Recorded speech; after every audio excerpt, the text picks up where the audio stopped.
Night falls slowly over the valley, and with it comes a silence that feels both sacred and suffocating. The moon, pale and distant, casts a silver glow across jagged cliffs and twisted trees, their shadows stretching like dark fingers across the land. Somewhere in the distance, the faint ripple of a hidden stream carries its secrets through the underbrush, mingling with the whisper of wind through the long, dry grass. In the heart of this forgotten place stands a doorway, ancient, weathered, and impossibly still. Its stones, blackened by centuries of storms and neglect, seem to pulse faintly under the moonlight, as if the door itself breathes, waiting for the right moment, or perhaps the wrong one. There is no handle, no visible keyhole, only carvings, symbols so precise and alien that the mind strains to comprehend them. They spiral and twist like echoes of a forgotten language, whispers from a civilization that time has long since swallowed. As our eyes trace the delicate etchings, a feeling begins to settle in the chest, curiosity intertwined with unease. The door seems alive, not in any mechanical or natural sense, but as if it exists in a space between reality and imagination, between what is known and what must remain unknowable. Crickets hum softly around the edges of the valley, and a sudden gust of wind stirs the fallen leaves at our feet. Each rustle sounds like a secret, trying to slip through the cracks of the world. And yet, despite the profound quiet, there is an almost tangible presence here, a tension that whispers some things were never meant to be touched. The valley itself feels suspended in time, untouched by the passing of generations, untouched by the violence or beauty that shaped the lands beyond. Wildflowers bloom in hidden corners, fragile and luminous under the moon, as if they too are guardians of this doorway. Moss and ivy climb the ancient stones, curling around the carvings like protective fingers. Every detail tells a story, but the stories are fragmented, glimpses through a fog of memory that refuses to clear. One cannot help but wonder, who built this door and why? What event, ritual or fear carved such intricate symbols into stone and then left them to endure the slow erosion of centuries? Philosophical questions hang in the air as thickly as the mist. Do we fear the unknown more than the truths hidden within it? Is our fascination with forbidden thresholds a mark of our ambition or our folly? The door challenges not only our imagination, but our very understanding of caution and courage. To approach it is to step into a story that began long before our time, and to imagine the consequences that might follow.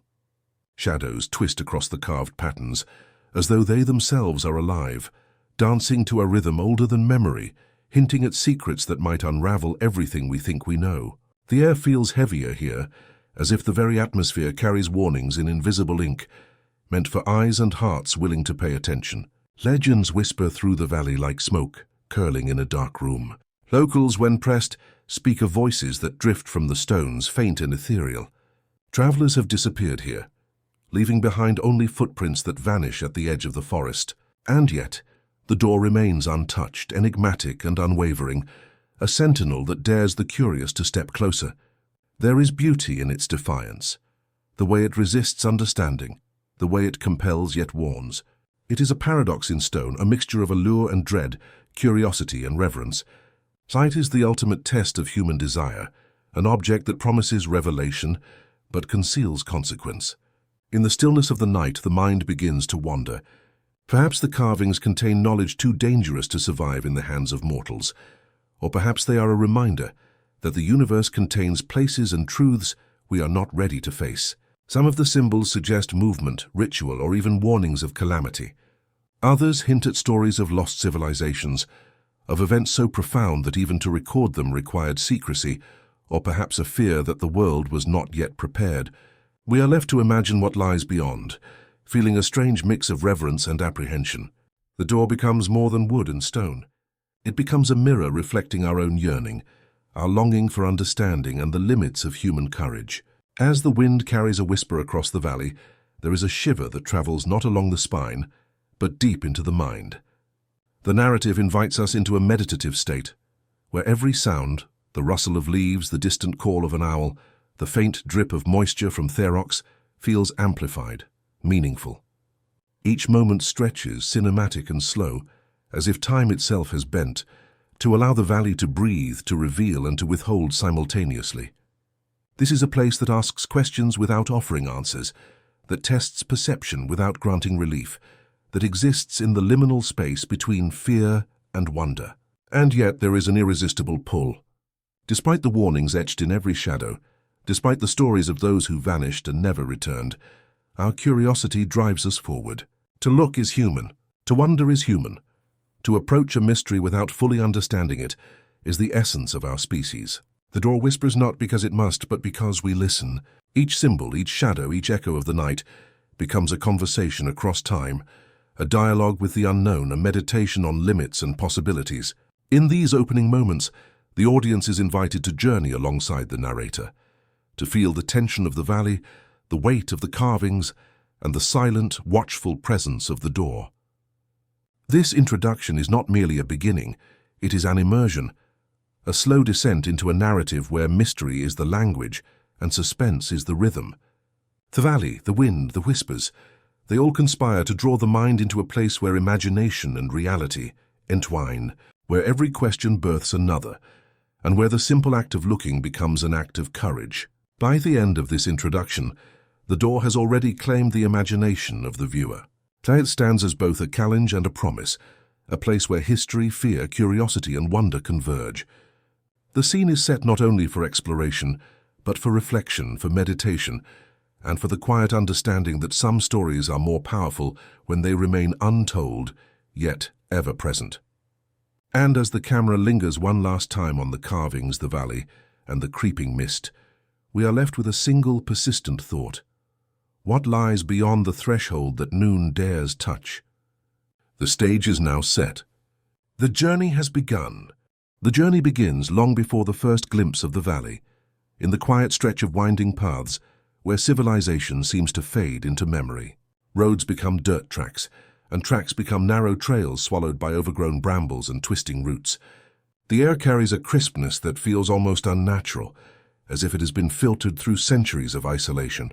Every step forward is accompanied by the soft crunch of fallen leaves and the occasional distant cry of an animal unseen, reminding travelers that the world here moves to a rhythm entirely its own. Shadows deepen beneath the trees, stretching long and skeletal as sunlight retreats behind the surrounding peaks. And even the wind behaves differently, carrying hints of cold earth and moss, and something more elusive, a scent of age, of stories long untold. As the valley slowly emerges from the haze of early morning mist, the isolation becomes almost palpable. The terrain itself resists casual exploration. Jagged cliffs rise sharply from the valley floor, their surfaces marred by cracks and fissures that speak of untold centuries of erosion. Small waterfalls cascade into pools that reflect the grey sky above, and their trickling sound creates a gentle, hypnotic rhythm, like the pulse of a sleeping giant. Between these natural formations, the flora thrives in quiet defiance, wild and unkempt. Ivy snakes up the trunks of gnarled trees, moss carpets ancient stones with lush green velvet, and delicate wildflowers bloom in hidden corners, their petals dusted with dew, fragile yet enduring. Even the fauna seems attuned to the valley's secrets. Birds flit silently through the canopy, their colors muted in the dim light, while small mammals dart between shadows, almost reluctant to reveal themselves. Everything in this place seems to exist in a delicate equilibrium, a harmony that has survived untold generations, untouched by the chaos beyond the surrounding mountains. Legends cling to the valley like morning fog. Travelers who have dared approach speak in hushed tones of whispers that drift from nowhere, of shadows that seem to move of their own volition. Villagers in the nearest settlement will warn against venturing too close, recalling stories passed down from ancestors, accounts of those who wandered into the valley, only to return days later changed, pale and silent or never at all. Some insist the valley itself is sentient, watching those who enter, gauging their intentions, determining who is worthy or who is not. Others say the valley has been cursed by ancient hands, sealed as a protective measure, or perhaps as a punishment, ensuring that the door hidden within remains untouched. These stories, whispered at firesides, carry the weight of generations, and even those skeptical of superstition cannot help but feel a flicker of unease at the thought of stepping into such a place. As the path winds deeper, the valley begins to reveal its secrets in fragments. The ground grows uneven, the foliage thickening into a near-impenetrable wall of green. Mist gathers low to the ground, curling around rocks and roots like pale fingers, lending the landscape an ethereal, dreamlike quality. Sunlight filters through the trees in narrow beams, illuminating motes of dust and pollen that dance in the still air. The silence is almost oppressive, broken only by the occasional snap of a twig underfoot or the soft rush of water over stone. With each step, the anticipation builds, the sense that something lies just beyond the edge of perception, waiting to emerge from the haze.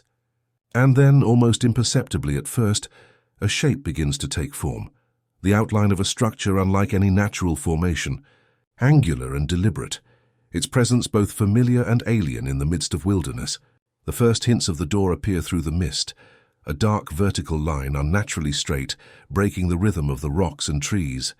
As the traveler draws closer, details emerge in fragments. Weathered stone frames the structure, worn smooth by wind and rain yet sturdy enough to resist the passage of time. Carvings, intricate and precise, wrap around the edges, depicting patterns that seem at once symbolic and abstract. Even from a distance, one senses an intention behind every line and curve, a deliberate act of creation that defies the randomness of nature. The door seems to hum with quiet authority, an unspoken command that draws the eye, compelling attention, yet warning against approach. A shiver runs along the spine, not of fear alone, but of anticipation, of the deep, inexplicable urge to uncover what lies beyond. Local lore seeps into the mind as Themist curls closer, thickening the air with unspoken stories. Some say the door leads to a realm that cannot coexist with our own, that within it lie secrets too vast or too dangerous for mortal comprehension. Others insist it is agate way to knowledge lost in the collapse of civilizations, memories etched into stone and shadow. The truth, as always, is impossible to discern. The valley preserves its mysteries with quiet, implacable patience. And yet the sense of history, of events witnessed and preserved in silence, is overwhelming. Every crack in the stone, every twisted root, every flicker of mist seems to tell a story, one that the mind can glimpse but never fully grasp. Thellar Valley and the door within it exists as both a place and an idea, a locus of wonder, fear, and imagination intertwined. The environment itself begins to play tricks on perception. The light shifts with the subtle movement of clouds, casting patterns across the stone that seem almost alive. Shadows stretch and shrink, merge and separate, creating fleeting impressions of figures or shapes that vanish the moment they are noticed. The sounds of the valley, a distant rustle, the drip of water, the sigh of wind through leaves, become more pronounced, more deliberate. It is as if the valley itself is aware of the observer, bending the sensory world to heighten curiosity, to draw attention to the threshold that has waited, untouched, through countless generations. The door becomes a focal point not merely of sight but of thought, a mental magnet that concentrates wonder, fear, and desire into a single point of contemplation. As the traveler pauses, the mist begins to part, revealing more of the door. The carvings become clearer, intricate spirals and angular lines that hint at meaning, yet remain tantalizingly opaque. There is a rhythm to them, almost musical, as if they were composed not for the eye alone but for the mind, resonating at a frequency only subconscious thought can perceive. One wonders what ceremonies or rituals must have taken place here, who crafted this door and for what purpose. The imagination is drawn forward with gentle insistence, weaving scenarios of ancient guardians, lost civilizations, and the knowledge that might lie sealed beyond the threshold. Curiosity and caution collide, creating an emotional tension that is both thrilling and unsettling. Despite the beauty of the valley, the moss-covered rocks, the delicate wildflowers, the sound of the stream, the soft caress of wind, the atmosphere carries an undeniable weight. Time feels slowed, compressed, and stretched all at once. Every step seems significant. Every breath carries the echo of centuries. The door is no longer merely an object in the landscape. It is the axis around which the valley revolves. Its presence affects perception, bending the mind toward focus and reflection, drawing attention to details that might otherwise be overlooked. The subtle tilt of a stone, the shadow cast by a nearby branch, the almost imperceptible hum in the air. Finally, as the traveler reaches the base of the valley, the door looms fully into view, its height and scale imposing, yet perfectly integrated with the natural environment. Themist curls around its edges, softening its lines, but also creating the impression that the door is breathing, alive in some mysterious way. The carvings catch the light, revealing patterns that are mesmerizing in their precision, yet impossible to fully decipher. There is a palpable sense that the valley has been waiting for this encounter, for this attention, for the silent acknowledgement of its most enigmatic feature. It is both an invitation and a warning, a beginning and an eternal threshold. In this first encounter, the viewer is left suspended between awe and apprehension. The valley has revealed its grandeur, its isolation, its beauty, and its mystery, yet it has withheld its deepest secret. The door itself, fully understood, remains just out of reach. The stage is set for a deeper exploration, for stories and legends to be revealed, for history and speculation to intertwine. The Valley That Time Forgot has introduced not just a location but a mindset, a careful balance of curiosity, reverence, and suspense. And as the mist swirls and the first hint of carved symbols catches the eye, the anticipation builds. What lies beyond this doorway, and what truths will be uncovered if one dares to approach?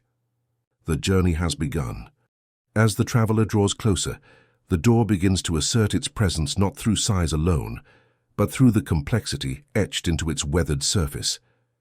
The stone is dark, almost black in certain patches, yet faint traces of color linger where pigments may have once been applied, remnants of artistry long faded by wind, rain, and centuries of neglect.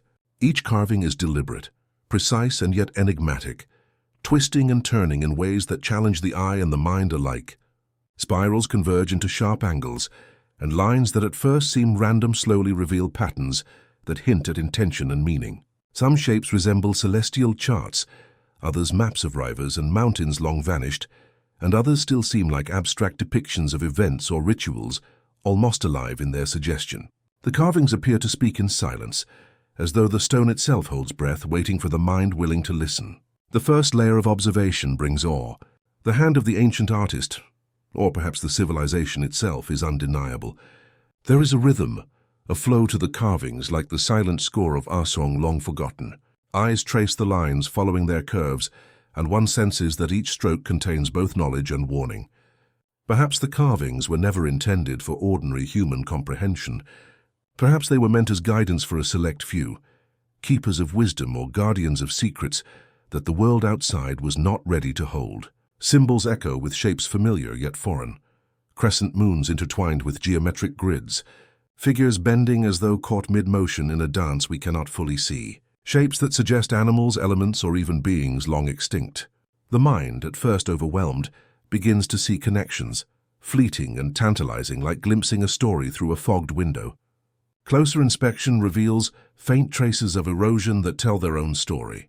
Rainwater has carved small channels along the lines, softening some patterns while leaving others untouched. Tiny cracks trace the edges of the carvings, forming miniature labyrinths of shadow and light. Moss and lichens have taken hold in the deeper grooves, adding their own accidental artistry, blending the natural with the intentional. The door seems alive, not in the sense of movement, but in the sense that it has interacted with time itself. Centuries have touched it, and the surface carries the weight of those moments. Winds, storms, perhaps the hands of pilgrims or passers-by, too cautious to linger, yet compelled to leave some mark. Even in decay, the carvings retain their hypnotic power, calling attention to details that defy casual observation. The deeper one studies the carvings, the more the mind wanders into speculation. What civilization could have left such intricate work? There are no records in human history that fully correspond to the shapes before us.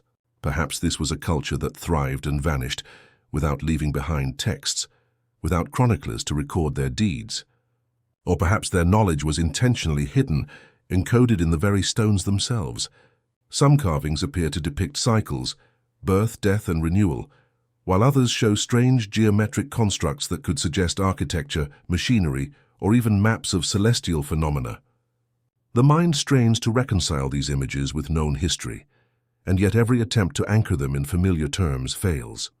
The carvings resist categorization, existing at the edge of comprehension, like a language only partially remembered. A sense of reverence grows as one traces the edges of the door with the eyes, following lines that curl inward, then outward, forming loops that might symbolize continuity or eternity.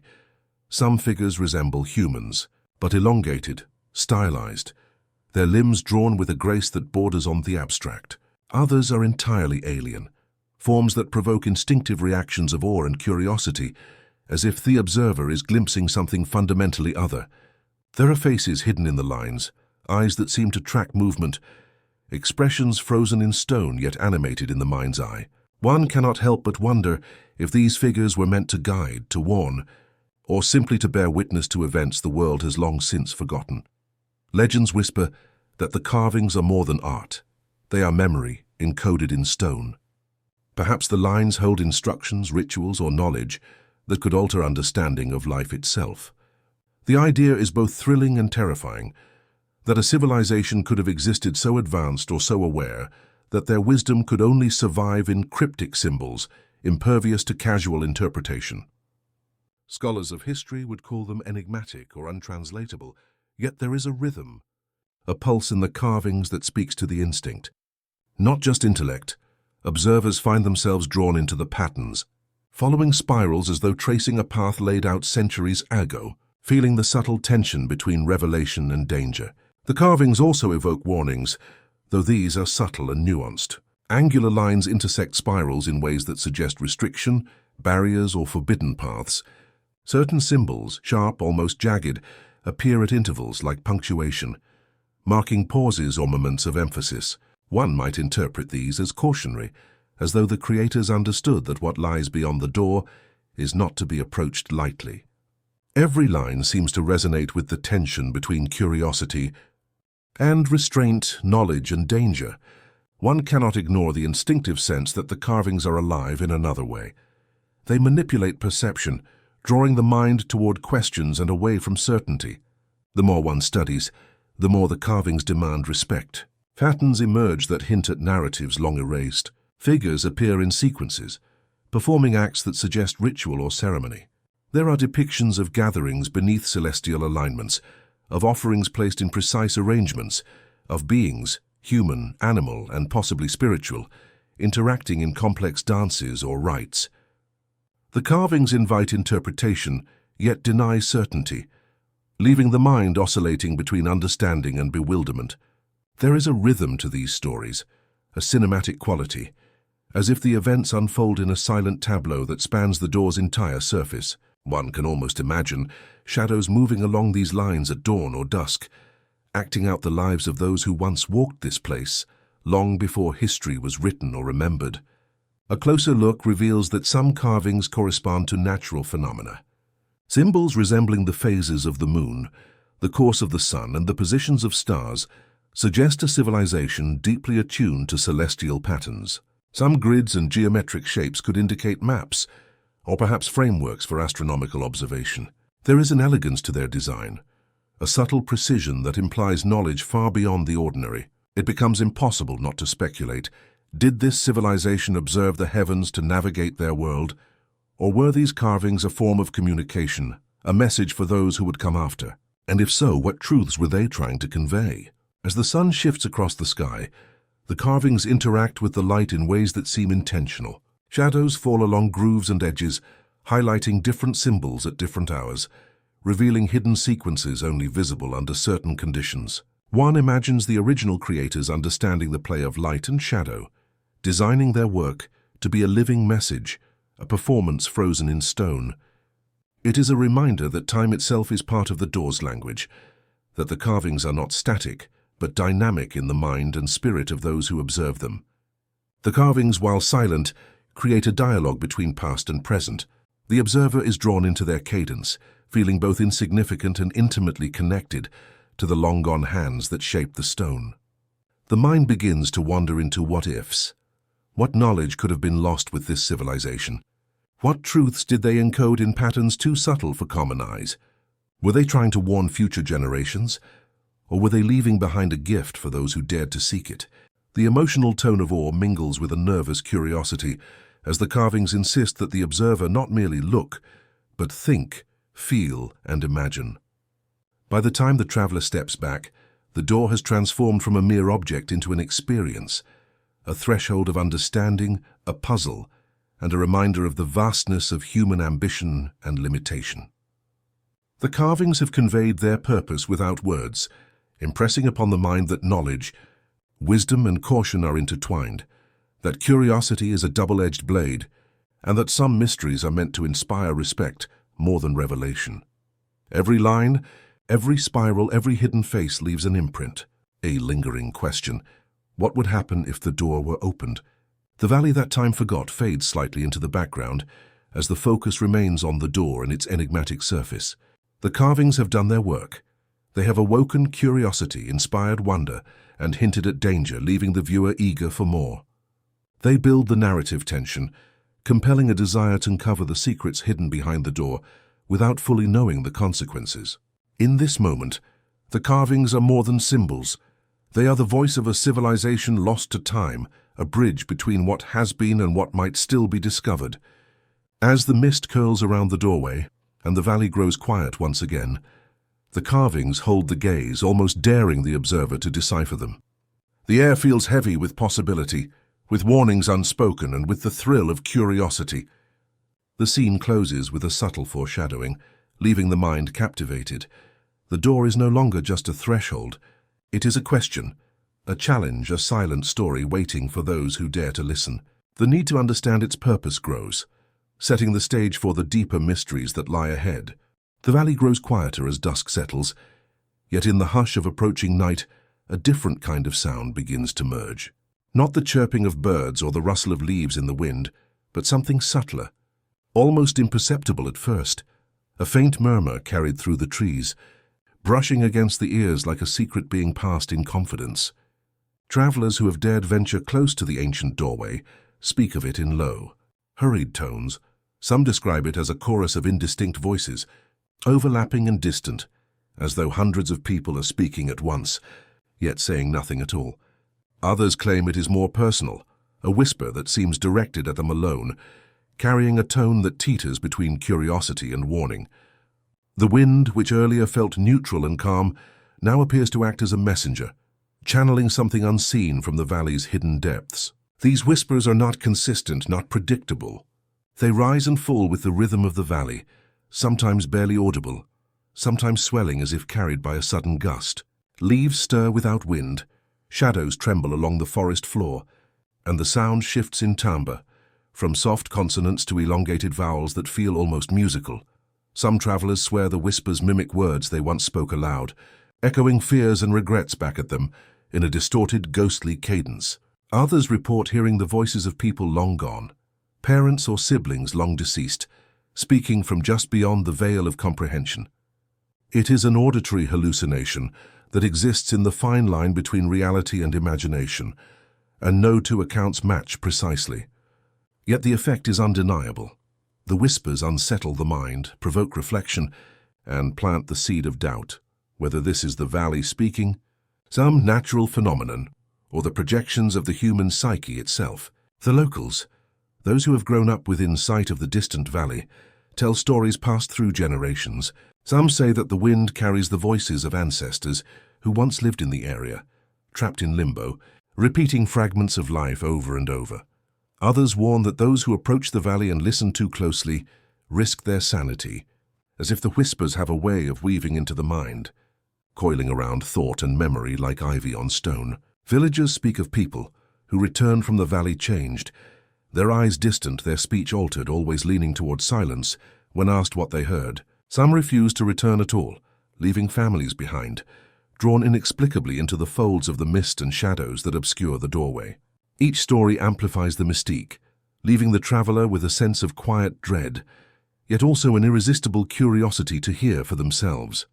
Psychologists who have studied auditory phenomena might label these whispers as collective suggestion, pareidolia in sound, or manifestations of deep-seated fear. Yet even scientific explanation cannot fully account for the consistency of reports, or the precision with which they seem to interact with the listener's personal history. There is an uncanny quality to these sounds, an intimacy that transcends natural acoustics. One might walk the valley alone and hear a chorus of overlapping tones, only to be joined by a sudden isolated whisper that speaks in a cadence recognizable to the individual. Memory and imagination collide with sensation, blurring boundaries and fostering a sense of psychological tension. Is the valley alive, speaking through the medium of air and foliage, Or is it merely a mirror reflecting the fears, desires, and memories of those who enter? The question hangs in the mist like the scent of damp moss, inescapable, pervasive, and impossible to ignore. Even animals respond to the whispers, though in ways subtle and unsettling. Birds cease their songs, ears perked and bodies frozen as if listening for a signal imperceptible to human understanding. Small mammals pause mid-step, then vanish into undergrowth with a suddenness that hints at instinctive knowledge of danger. Wolves, deer, or foxes have never been seen in large numbers in the valley, yet travelers recount hearing the soft padding of paws where none should be. Every rustle, every distant snap of a twig becomes amplified in the mind, as if the valley itself is attuned to attention, shaping the auditory environment to heighten tension. Sound here is more than a medium. It's a force that manipulates perception, bending thought and emotion in subtle, disquieting ways. As night deepens, the whispers gain complexity. At times, they seem almost conversational, threads of language intertwining in ways that suggest intent. Some travelers report brief phrases, cryptic, incomplete, yet evocative. Do not follow. The door sees. You are not ready. The mind struggles to reconcile these utterances with reality. Are these warnings from another realm, or projections of subconscious fears? The uncertainty fuels suspense, leaving one both enthralled and cautious, drawn toward the doorway even as instinct signals retreat.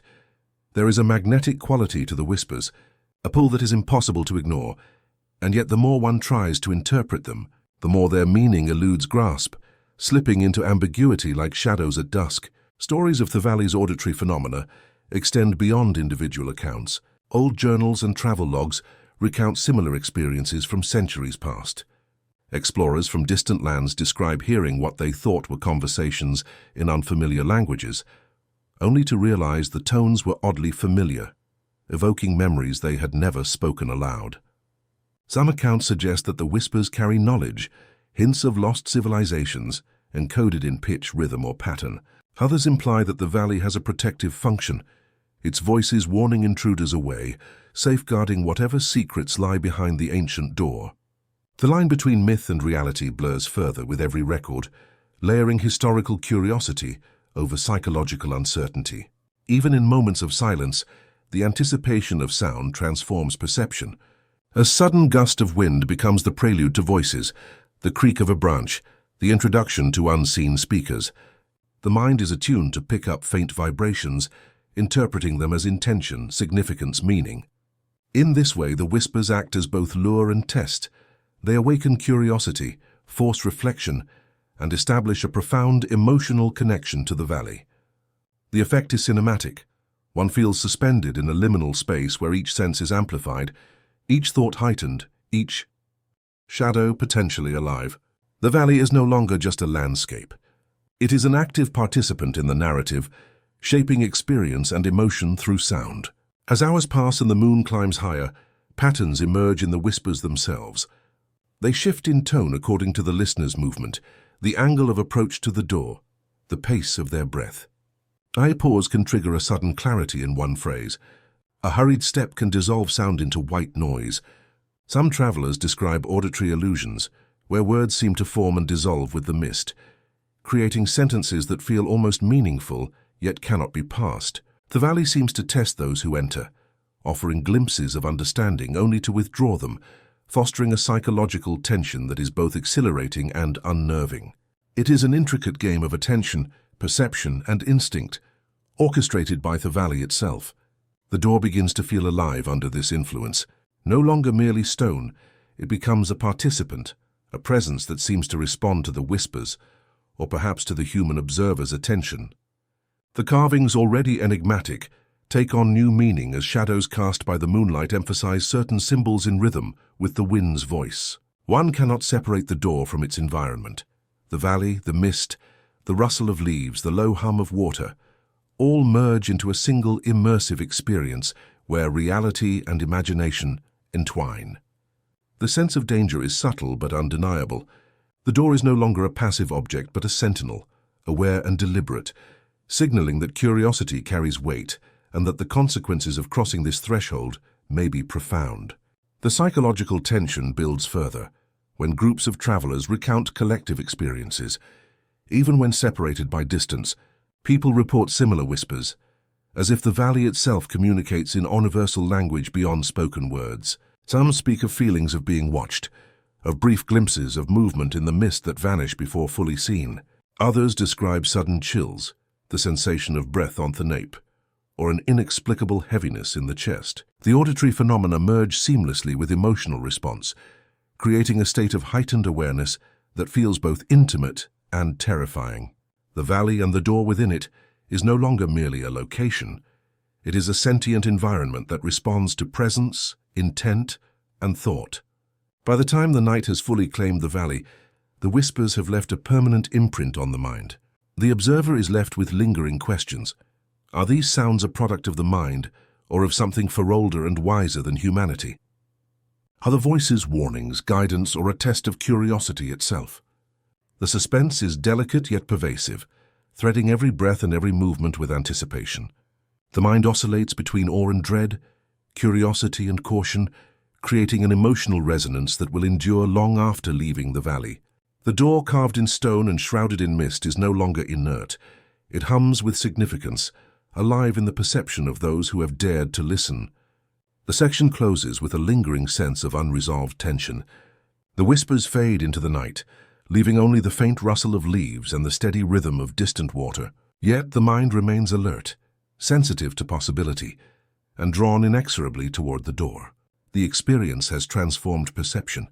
The door is no longer merely a threshold in the physical world, but a focal point for questions of perception, fear, and the unknown. The stage is now set for further exploration. The door must be understood, but the path to comprehension promises both revelation and danger. As the valley settles into twilight, the mind drifts from the immediate presence of the door and its whispers to the faint traces of history that might explain it.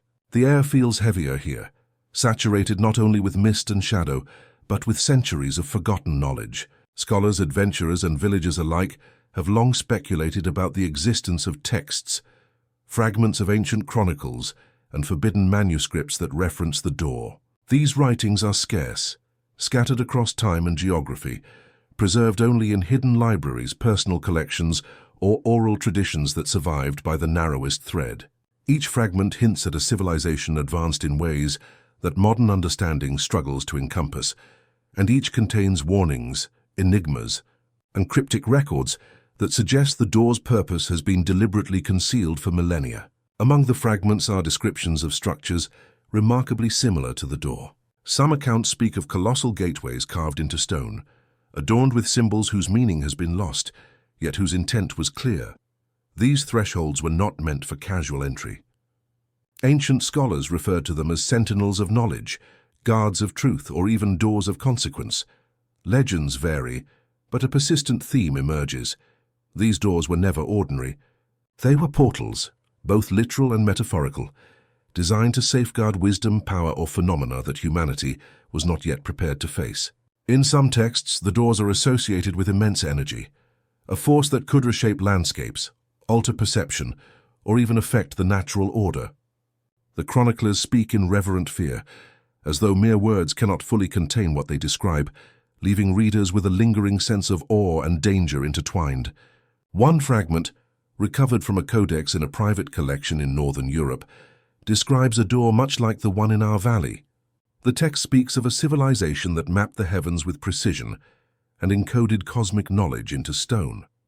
The doors, according to the chronicle, were designed to be thresholds of initiation. Only those who were ready, both intellectually and spiritually, could approach without peril. Theotho warns repeatedly against attempts to force entry, emphasizing that misjudgment could result in disorientation, madness, or disappearance. The tone is measured yet urgent, a mixture of scholarly curiosity and personal fear, suggesting the chronicler may have witnessed or experienced the consequences firsthand. It is a pattern repeated across various sources. Wherever the door is referenced, the same cautionary undertone persists, an echo from civilizations long vanished. Other texts suggest that the door serves as both barrier and archive. Some theorists argue that it is a repository for knowledge too dangerous to survive in ordinary hands, a compendium of lost languages, advanced technologies, or philosophical insights that could destabilize societies if misused. The chronicles describe encoded symbols, carvings and inscriptions that predate known civilizations, hinting at interactions with phenomena beyond standard historical comprehension. One passage describes a city erased from memory, whose streets, rituals and governance were preserved only in symbolic carvings etched into a door far from ordinary human reach. The implications are staggering. If these accounts are accurate, the door may be a vessel of knowledge from an age before recorded history, a bridge to understanding long-lost civilizations. Yet the chronicles also hint at danger. Some describe catastrophic events associated with doors that were opened prematurely, floods, storms, or unnatural occurrences that reshaped landscapes and populations. Other accounts are more subtle, suggesting psychological or spiritual consequences, visions, madness, or an inability to discern reality from illusion. The repeated cautionary notes throughout these texts have led historians and theorists to consider that the door's closure is not arbitrary. It was deliberately maintained over centuries by those who understood that curiosity without preparedness could have consequences far beyond the individual. It is a recurring motif. Power and wisdom are inseparable from responsibility, and some doors must remain closed to preserve the equilibrium of both human society and the natural world. The process of piecing together these chronicles is itself a journey. Scholars have had to translate languages extinct for millennia, reconstruct fragmented manuscripts, and cross-reference myths with archaeological evidence. Some fragments are poetic, almost allegorical, leaving interpretation open to speculation.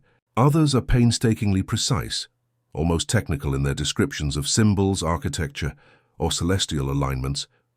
The combination creates a tension between imagination and empirical study, forcing the observer to grapple with what is factual and what is conjecture. Yet in each case, the door's significance is undeniable. It is simultaneously a physical object, a psychological challenge, and a historical enigma. Many theorists propose that these doors were intentionally designed to interact with perception itself. The carvings, the placement within valleys, the alignment with stars or seasonal events. Each element is theorized to act as a filter, a test, or a guide. The door may have been intended not merely as a physical barrier, but as a cognitive one, challenging understanding and awareness. Those unprepared, according to some chronicles, would be misled by hallucinations, auditory phenomena, or subtle manipulations of the environment, echoes of which may still linger in our valley today. The whispers reported by travelers may be remnants of this ancient design, a psychological resonance built into the valley and door to enforce boundaries and provoke reflection. Speculation extends beyond individual doors to the civilizations that built them.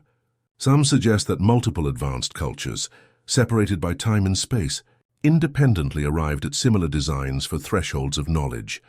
Others argue that a single, highly advanced civilization spread its influence widely, leaving traces in the form of doors and inscriptions across the globe.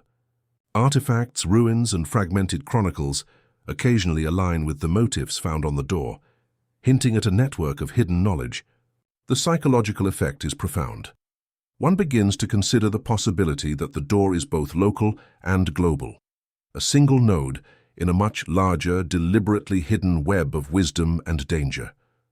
Even the chroniclers themselves convey a sense of awe that transcends mere description.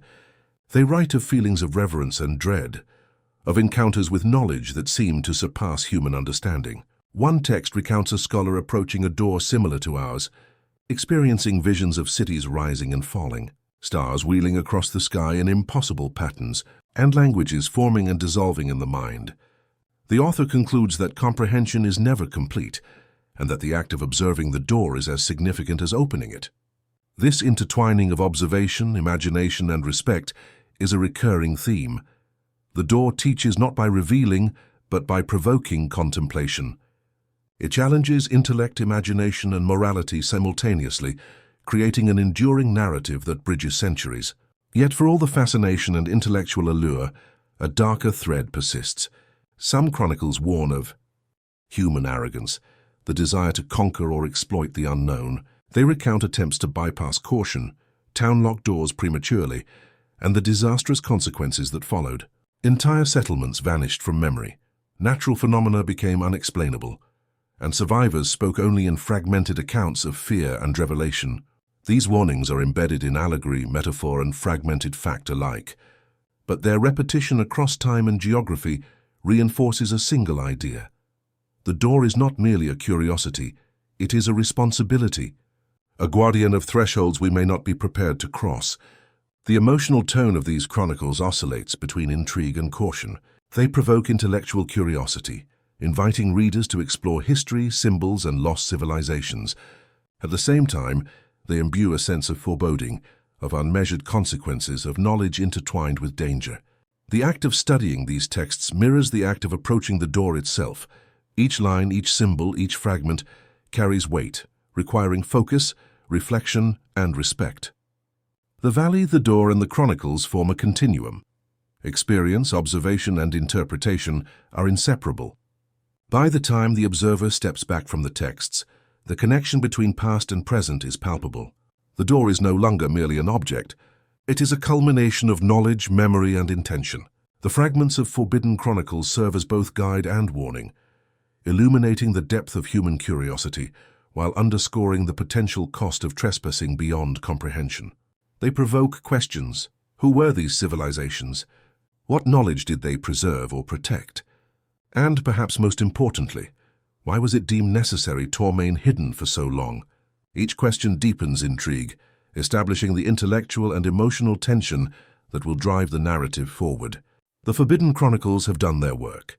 They have revealed hints of history, blended fact with speculation, and created a sense of continuity that links human curiosity across generations.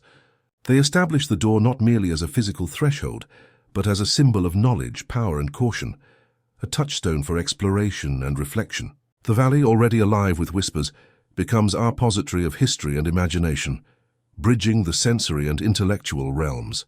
The door now beckons not only to the eyes and ears, but to the mind itself, compelling the observer to engage, to question, and to prepare for the investigations that lie ahead. The transition to historical investigation is seamless. Armed with chronicles, fragments, and oral traditions, the next logical step is to seek context, verification, and explanation. Scholars will attempt to place the door within known timelines, civilizations will be analyzed for continuity of symbolism, and the boundary between myth and reality will be probed. Yet even as investigation begins, the door retains its mystery. Its presence demands respect, its carvings remain enigmatic, and the whispers of the Valley continue to insinuate themselves into thought. Curiosity is rewarded with insight, but also with caution, reminding all that some knowledge is both precious and perilous. Long before travelers and scholars arrived in the Valley, before chronicles and carvings captured attention, there were whispers of the Keepers, mysterious figures tasked with guarding the door. Stories of their existence are shrouded in legend, fragmented accounts passed down by villagers or recovered from obscure journals, yet the consistency of these tales lends them an eerie credibility. The Keepers were never described as ordinary humans. Some accounts suggest they moved with unnatural silence, appearing and disappearing like smoke among Themist. Others claim they were part of a lineage, descendants of civilizations that first erected the door, trained from birth to understand its purpose and respect its boundaries. To approach the door without acknowledging the Keepers was not merely dangerous, it was considered a breach of cosmic order, a provocation that could draw consequence both immediate and subtle. The earlier stories speak of a lone figure, cloaked and silent, who appeared on moonlit nights to wander the perimeter of the valley. Villagers recount seeing glimpses of a tall stoic silhouette, sometimes at the edge of mist, other times appearing at improbable distances as though space itself bent to the Keeper's will.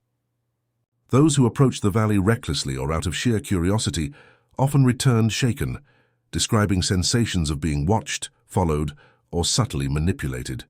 Some insisted they'd seen eyes gleaming in the darkness. Others felt the brush of a hand upon their shoulder, despite being alone. There was no indication of malice in these apparitions, only the weight of authority, an unmistakable presence that seemed to communicate, "Do not proceed unprepared." The stories carry an ominous undertone.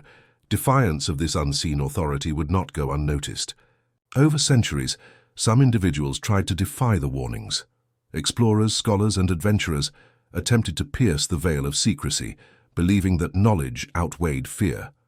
Accounts from these attempts are chilling in their repetition. Those who sought to open the door, or even study it too closely, experienced disorientation, hallucinations, or unshakable dread. One journal recounts an explorer who returned to the valley only to wander in circles for days, unable to orient himself, as if the very landscape had shifted to resist his intrusion. He described hearing whispered instructions, then corrections, guiding him away from the door, yet every instinct urged him closer. In the end, he fled in terror, abandoning his equipment, convinced that unseen eyes had orchestrated his failure. These experiences hint at the door's guardianship, extending beyond the physical, encompassing perception, thought, and even the mind itself. The keepers are often described in paradoxical terms, invisible yet imposing, subtle yet authoritative. Their presence is felt rather than confirmed, a shadow that intersects with reality only at moments of heightened awareness. Some villagers recall the sensation of being followed without sound, the feeling of a gaze upon their back, even when no one is visible. Others claim to have found objects repositioned near the door, as if someone had intervened in silence. Footprints vanishing without trace, tools mysteriously aligned along natural lines of sight, or stones shifted in patterns too deliberate to be random. Each anecdote reinforces the psychological weight of the keepers. They are guardians not merely of the door, but of the threshold between comprehension and hubris, between curiosity and recklessness. Legends tell of individuals who attempted to enter the valley, with intent to claim knowledge, power, or curiosity for personal gain. Their fates are consistent in tone, though varied in manifestation. One tale speaks of a scholar who studied the carvings obsessively, certain that understanding them would unlock the secrets behind the door. Over time, he became consumed, spending days in the valley alone, murmuring to himself as the whispers played tricks on his perception. Eventually, he vanished, leaving only scattered notes and the faint impression of footprints that led directly into the mist, never to return. Another story recounts a merchant who attempted to force open the door only to collapse on the threshold, overcome by fear and visions of figures emerging from the stone itself. Survivors, if they could be called that, rarely spoke of what they experienced. Words were inadequate to describe the layered psychological and supernatural pressure exerted by the door and its guardians. Psychologically, the phenomenon of the keepers could be interpreted in multiple ways. Some theorists suggest that they are a projection of collective fear, a manifestation of the valley's unique energy, or a psychological defense mechanism built into human perception to prevent reckless intrusion. Yet even these rational explanations cannot account for the consistency of reports across centuries and cultures. The presence of invisible directive forces, experienced by multiple independent observers, suggests something more. The valley itself, the door, and the keepers are entwined, forming an ecosystem of perception and consequence that enforces the boundary between safety and danger. The keepers, real or imagined, exist as an extension of the door's power, a psychological barrier as potent as any physical one. A recurrent theme in accounts of the keepers is their silence. They never speak in conventional language, yet their intentions are unmistakable. One traveler described a dreamlike encounter in which he felt compelled to kneel without understanding why, sensing authority emanating from an invisible presence. Another reported the inexplicable alignment of stones and carvings in a pattern that guided his gaze, redirecting attention from potentially dangerous areas. Even when confronted with what appeared to be a corporeal keeper, observers report an absence of facial features, an almost abstract humanoid form that communicates authority through posture, movement, and timing alone. There is no negotiation, no dialogue. Compliance is understood instinctively. The psychological effect is profound, leaving intruders with a sense of humility, awe, and unease. The keepers are not uniformly malevolent, yet their intervention often carries consequences. A traveler might be guided away from danger, or punished with disorientation and visions for perceived transgression. These encounters blur the lines between legend, psychological perception, and possible supernatural influence. The intensity of the experiences suggests that the keepers, or whatever force inhabits their role, interact with the observer's mind directly, testing not only courage and curiosity, but emotional and intellectual preparedness. Each encounter reinforces the notion that the door is not simply a passive artifact, but a threshold demanding respect, caution, and awareness of the limits of human understanding.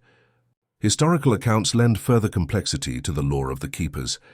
Some chronicles describe them as part of organized societies, tasked with maintaining the sanctity of doors across vast territories. These societies may have existed long before the rise of recorded civilizations, transmitting oral knowledge, rituals, and warnings through generations. Initiates trained Tobii Keepers underwent rites that combined meditation, physical conditioning, and exposure to the environmental cues of the valley. These methods, often described in fragmentary manuscripts, aim to cultivate perception, attuned to subtle signals, changes in mist density, sound, shadow, and spatial relationships. Observers note that such preparation would be necessary to interpret the phenomena surrounding the door and survive encounters with its guardians.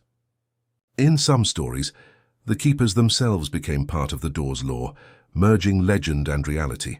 Observers report hearing voices that resemble human speech, yet cannot be traced to any corporeal being, suggesting that the Keepers exist partially in the realm of perception, partially in physical reality. These spectral effects create tension between what is observed and what is imagined, reinforcing the psychological stakes of the valley.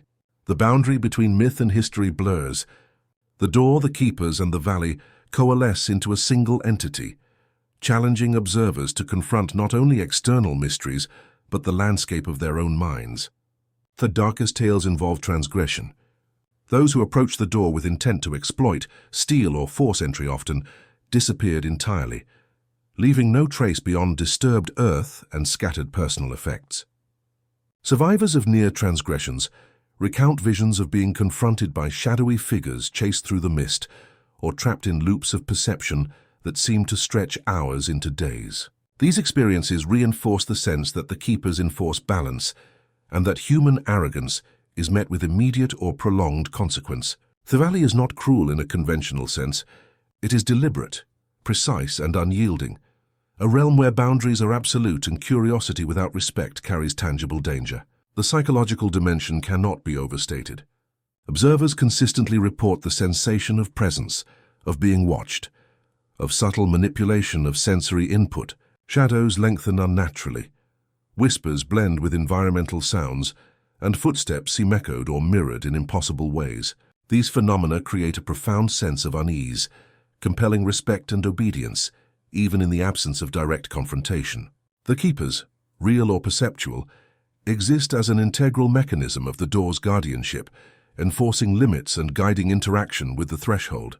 Their silence, their ambiguity, and their authority are a constant psychological force, shaping behavior through observation and subtle intervention rather than overt action. By the end of the valley's day, the observer understands that human attempts at entry are consequential. The stories of the Keepers have established a hierarchy of risk and respect, approach without preparation, and the valley exacts a toll.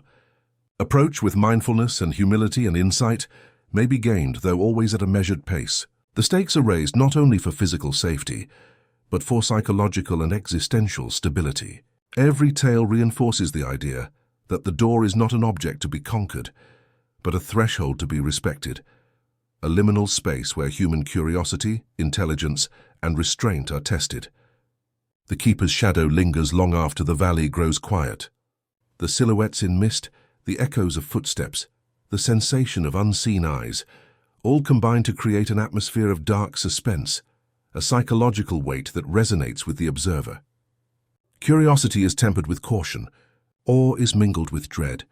Their narrative threads established in this section lead naturally into historical investigations, as scholars and travelers alike seek to understand not only the door, but the forces, tangible or imagined, that have preserved its mystery through time. The presence of the Keepers underscores the profound stakes involved. The door is alive in consequence, and human interaction with it is neither casual nor risk-free. The stage is set. The door stands enigmatic and imposing. The Keepers linger silent and omnipresent, and the valley waits, patient and immutable. Every story, every whispered warning, every legend prepares the observer for the deeper historical, mystical, and psychological journey to come. Human attempts at entry have consequences, and the narrative now transitions from legend and psychological tension into investigation, exploration, and the uncovering of hidden truths. The shadow of the keepers stretches forward, dark and imposing, reminding all who approach that the valley is both teacher and judge, and the door remains an ultimate threshold, demanding respect, courage, and awareness. Beyond the carvings, beyond whispers and shadows, there exists a deeper layer of understanding, one that intertwines human intention with the enigma of the door itself. The ancient rituals. These are not merely ceremonies performed for spectacle or communal gathering. They are acts of reverence, deliberate interactions with forces that stretch beyond the ordinary. Accounts of these rituals are fragmentary, recovered from scattered scrolls, partial manuscripts, and oral traditions that survived centuries of neglect. Yet within them lies a common thread, a recognition that the door is not simply a physical object, but a spiritual and supernatural threshold requiring respect, understanding, and precision. The ceremonies, often painstakingly elaborate, hint at a civilization acutely aware of the power contained within stone, symbol, and alignment. The rituals are described as multi-layered experiences, blending the tactile with the auditory, the visual with the symbolic. Participants often began with purification, cleansing both body and mind.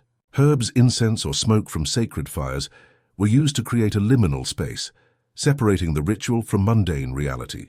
Stones or crystals may have been positioned to capture the first light of dawn or the fading glow of dusk, aligning with celestial events whose significance has been largely lost to time. These elements were never arbitrary.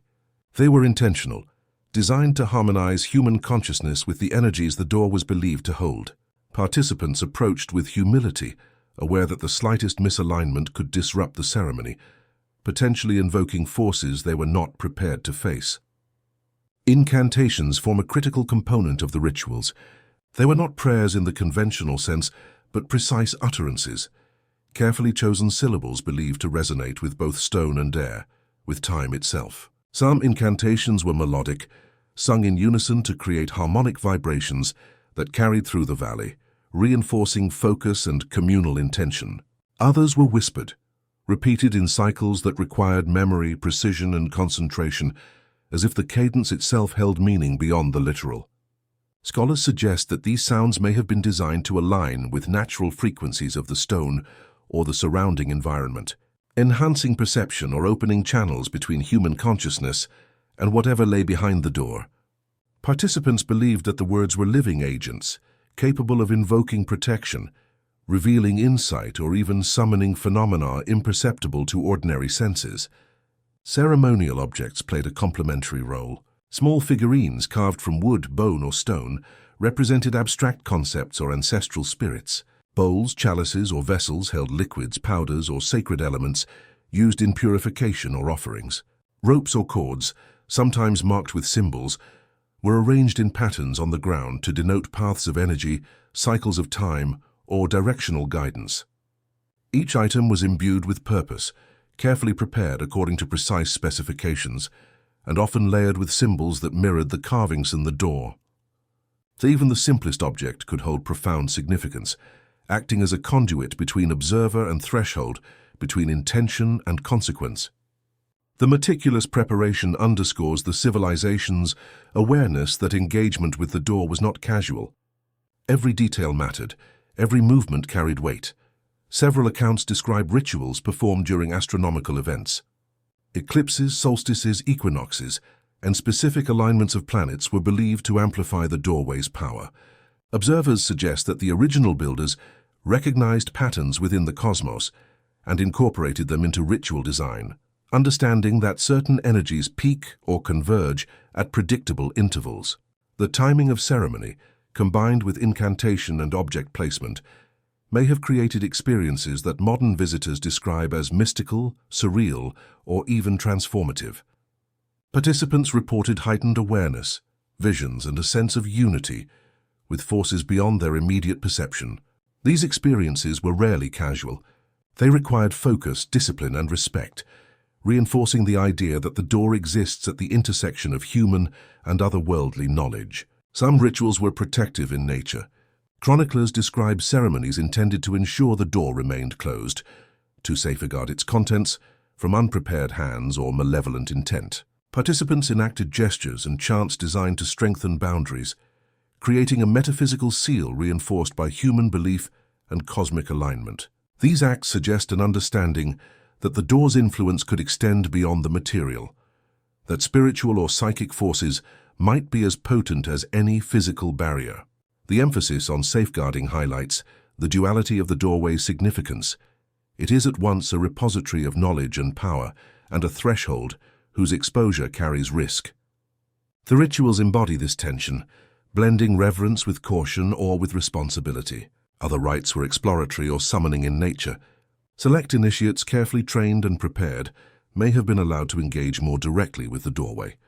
These experiences were highly controlled, with precise sequences of movement, chant, and object manipulation.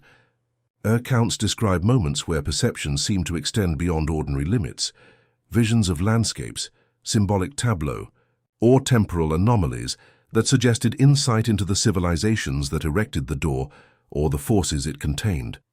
These rites were rarely repeated. Only those deemed worthy, disciplined, and respectful could participate without severe consequence. Such practices underscore the door's role not merely as a passive structure, but as an active participant in human experience, capable of influencing mind, spirit, and perception simultaneously. The emotional tone of these rituals is complex. There is awe, a reverent recognition of something beyond ordinary comprehension. There is mystery, a deliberate concealment of meaning that challenges participants to engage fully, to interpret and to adapt. There is humility, an acknowledgement of limits, and the necessity of restraint. And there is an undercurrent of danger, subtle but persistent, reminding participants that engagement with the doorway is not without risk. Modern readers or observers may find these practices strange or arcane, yet in context, they represent a sophisticated understanding of human consciousness, environmental interaction, and spiritual intentionality. The rituals are at once practical and symbolic, experiential and protective. Artifacts recovered from ritual sites lend further insight. Small altars, engraved stones, and remnants of ceremonial attire suggest that participants underwent transformative experiences during these rites. Some objects bear symbols identical to those on the door, reinforcing the connection between ritual and threshold. Others display sequences or patterns that appear to encode instructions, warnings, or cosmic alignments. Scholars have debated whether these artifacts served as mnemonic devices, tools for enhanced perception, or actual instruments of metaphysical effect.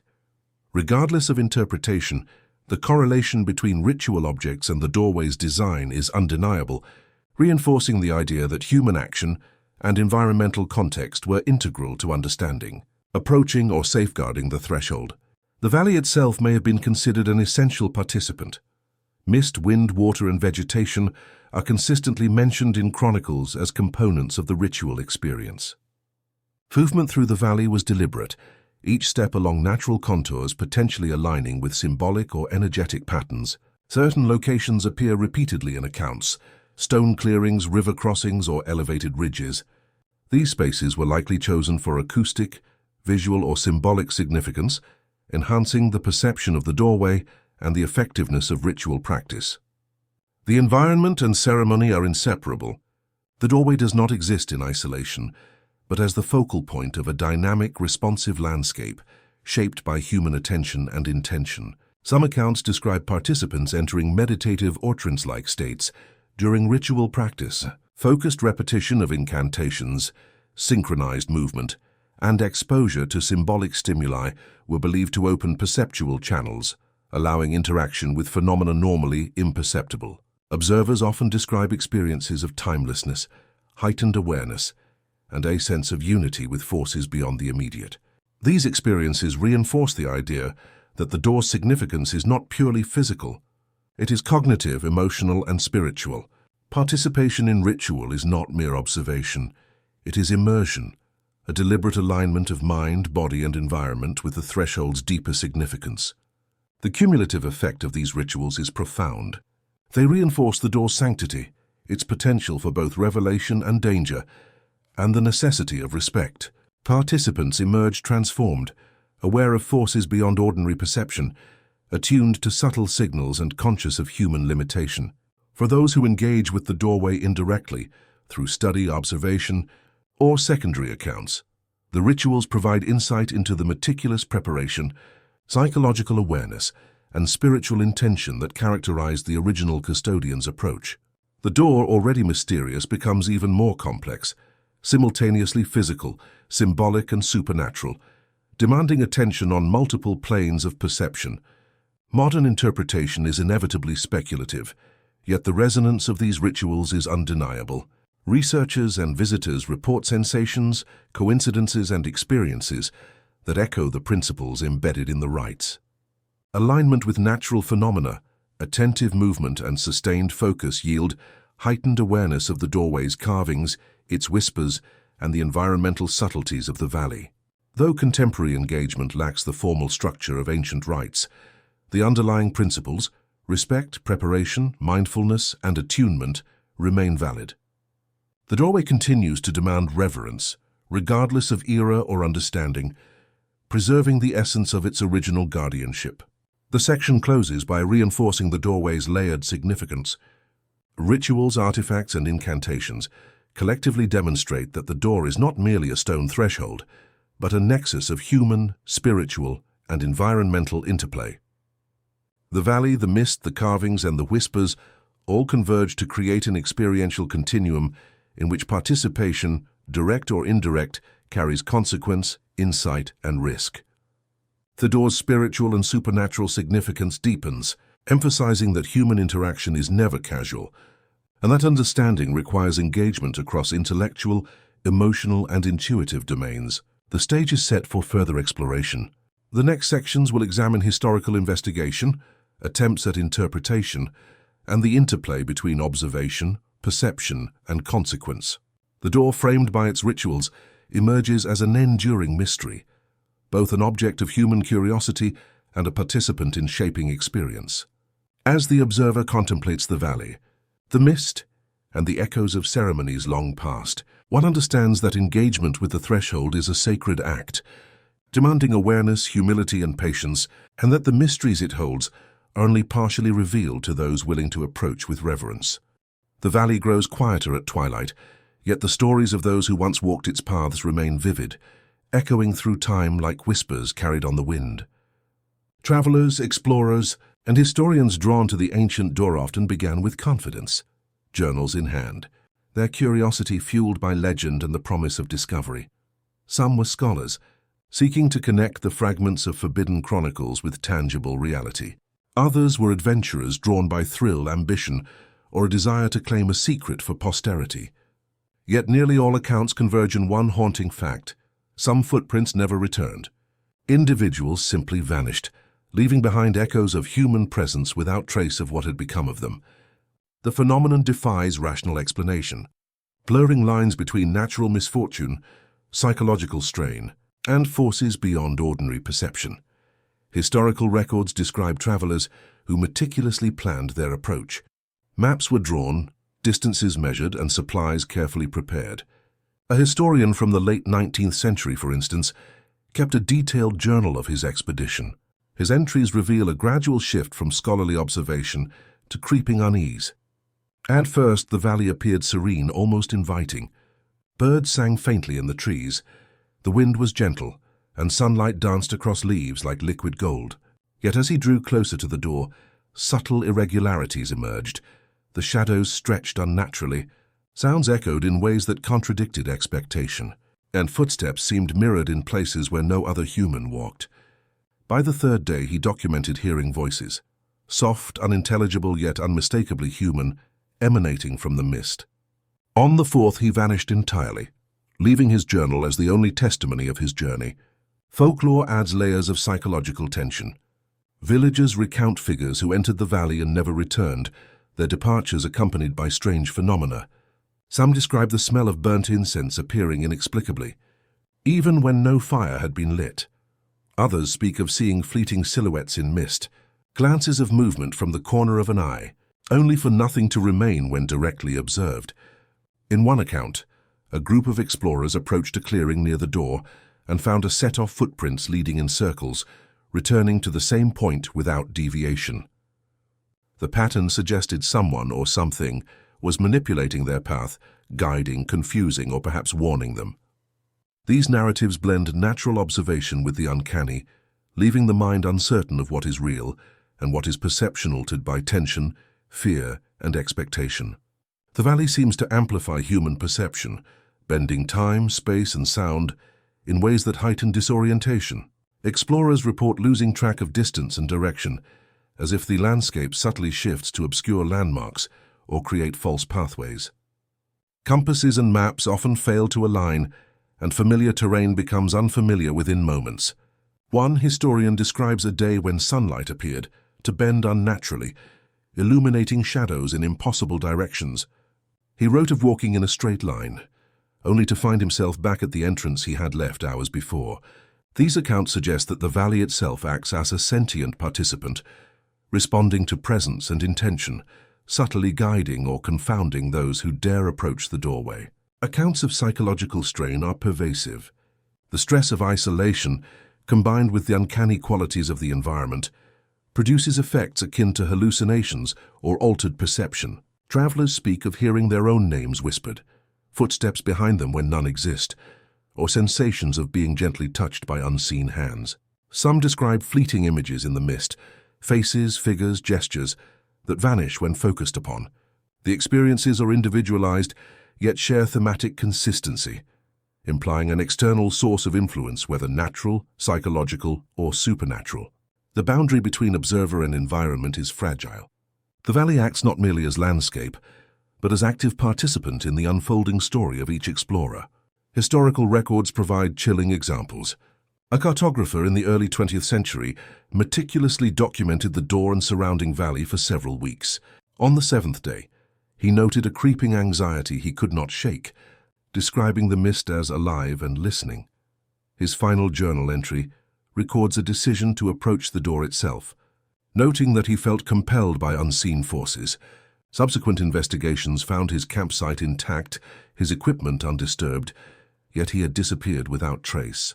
The only indication of his presence was a faint set of footprints leading toward the mist, vanishing before reaching the stone threshold. Such accounts underscore the valley's ability to manipulate human perception and behavior, suggesting that the door's guardianship may extend far beyond the tangible, shaping outcomes in ways that defy rational explanation. Folkloric accounts further blur the lines between historical fact and legend. Villagers tell of entire families who once approached the door together, only to return reduced in number, some never to be seen again. Descriptions are vivid and emotionally charged, shadows that stretch to envelope human figures, faint laughter in tones both familiar and alien, and a pervasive sense of being watched by unseen entities. Their narratives consistently emphasize the unpredictability of the door's response to human presence. Some who were drawn too close experience visions of impossible architecture, vast landscapes folded upon themselves, or fleeting glimpses of civilizations long forgotten. Others were confronted with illusions that tested memory, reason, and identity, leaving individuals fractured psychologically, even if they survived physically. The psychological horror inherent in these accounts is subtle but pervasive. Fear does not manifest as overt threat, but as creeping disorientation, the quiet erosion of certainty, and the uncanny suggestion that the environment is aware. One observer noted the sensation of being part of an intricate, invisible choreography, where each movement, glance, and thought was anticipated and responded to by the valley itself. The effect is immersive and inescapable, creating a tension that is both intellectual and visceral. Fear is compounded by curiosity. The human mind struggles to reconcile desire for discovery with the instinct for self-preservation. Some explorers documented auditory phenomena that compounded the psychological strain. Faint footsteps, indistinct whispers, or sudden silences punctuated their experience, often coinciding with moments of hesitation or decision. A recurring pattern emerges. The valley seems to test resolve, observing, guiding, or obstructing. One journal recounts the sensation of a shadow moving in perfect synchrony with the traveler's footsteps, disappearing when attention is directly focused upon it. Another describes hearing the sound of footsteps that mirrored actions not yet taken, creating a premonition that was both fascinating and terrifying. The interplay between anticipation, perception, and response reinforces the door's agency within the environment, elevating suspense and uncertainty. Natural phenomena are equally uncanny. Mist thickens unpredictably, obscuring previously visible paths.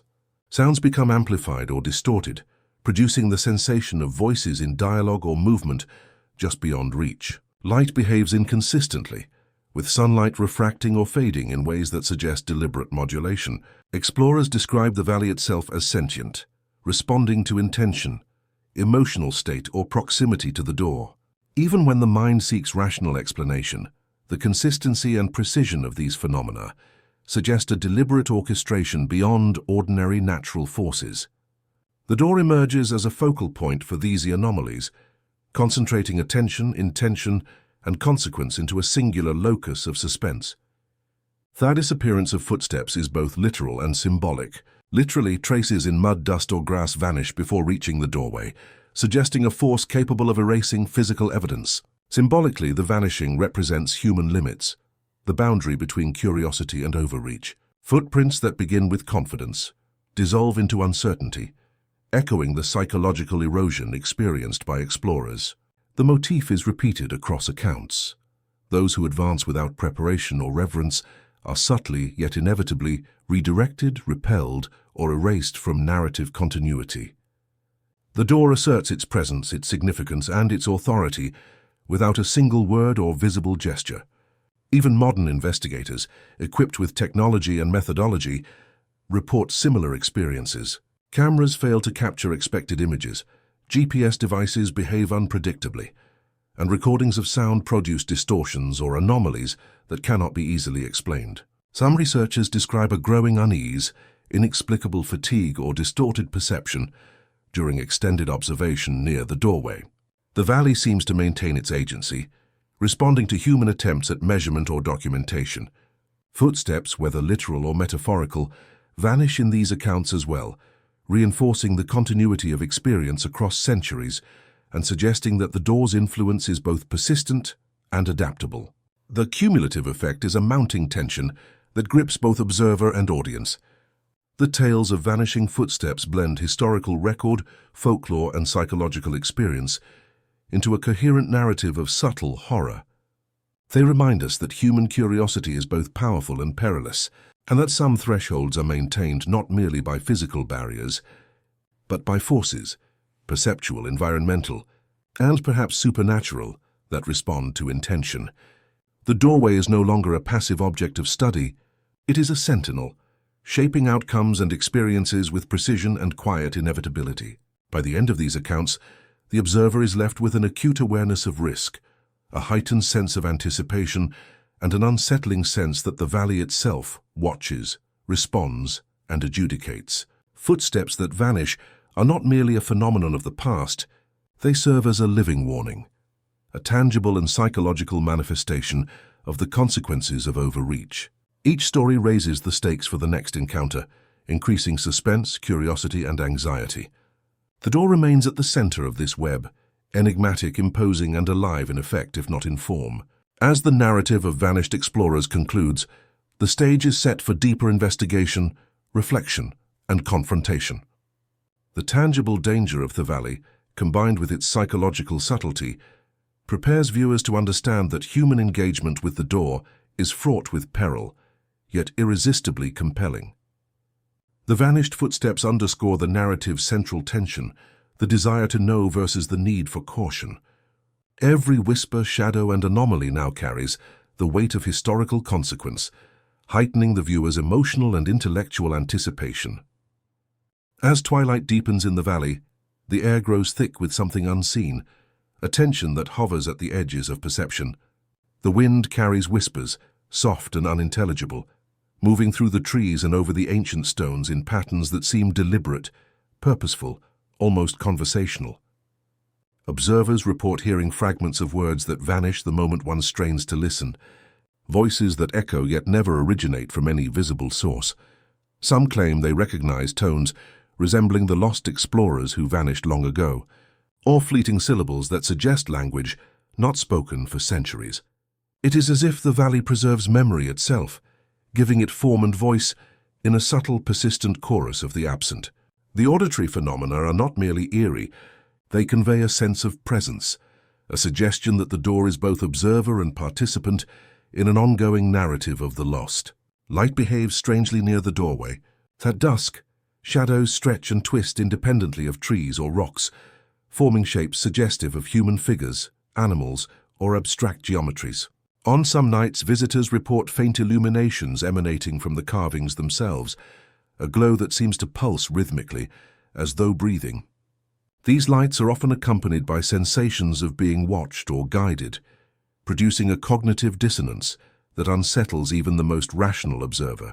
Many theorists argue that the door serves as a nexus between perception and reality, a threshold where natural laws are subtly bent, and where human consciousness is manipulated or expanded in response to proximity, intention, or emotion. The door's very presence seems to call forth echoes of those who have come before, entwining memory, energy, and awareness into a singular, haunting experience. The valley's topography amplifies the ethereal phenomena. Mist collects in depressions, diffusing sound and creating visual distortions, while the uneven terrain redirects footsteps in ways that disorient travelers. Water trickling from hidden springs carries sound across long distances, producing faint echoes that mimic the rhythm of speech or movement. Observers describe a sensation of duality. They are simultaneously present in the physical space and within a spectral overlay, a liminal zone where the door, the environment, and unseen presences intersect. This intersection produces a slow, almost imperceptible tension, an anticipation of phenomena that seems to hover just beyond conscious understanding. Accounts of light and shadow frequently include fleeting glimpses of figures. Some resemble explorers from the past, walking along paths already abandoned, only to dissolve when approached. Others are abstract, elongated forms that move in patterns inconsistent with natural laws, suggesting that the door's influence is not constrained by ordinary perception. These visions provoke both awe and fear, an emotional tension that leaves the observer simultaneously curious and hesitant. Observers note that even a brief glance can create lasting impressions, embedding a sense of timelessness, continuity, and danger into the psyche. Auditory phenomena are equally unsettling. Whispers occasionally articulate coherent thoughts, often philosophical or cautionary in tone, as if the door itself is communicating guidance or warning. Sometimes the whispers mimic personal fears or desires, tailored to the individual's psychology, suggesting an intelligence embedded within the doorway or the surrounding environment. One researcher describes hearing the words, "Do you understand what you seek?" in a voice that seemed both intimate and alien, leaving a lingering sense of unease. Another account details whispers of laughter or lamentation, rhythmic yet patternless, producing an emotional response that oscillates between comfort and alarm. The auditory dimension of the phenomenon emphasizes the valley's duality, both physical and perceptual, tangible and elusive, a space where human awareness is tested and expanded. Observers have reported subtle alterations in time perception. Moments stretch into what feels like hours, while hours may collapse into minutes. This temporal distortion intensifies near the door itself, reinforcing the sensation that the doorway exists outside ordinary chronology. Scholars speculate that these anomalies may be tied to the carving symbolism, the valley's geometry, or unknown energies embedded within the stone. Participants report disorientation, vertigo, or a dreamlike suspension of reality, which in turn amplifies both fear and fascination. The phenomenon of temporal elasticity reinforces the sense that the door is more than a material threshold. It is a point of intersection between dimensions, memory and consciousness.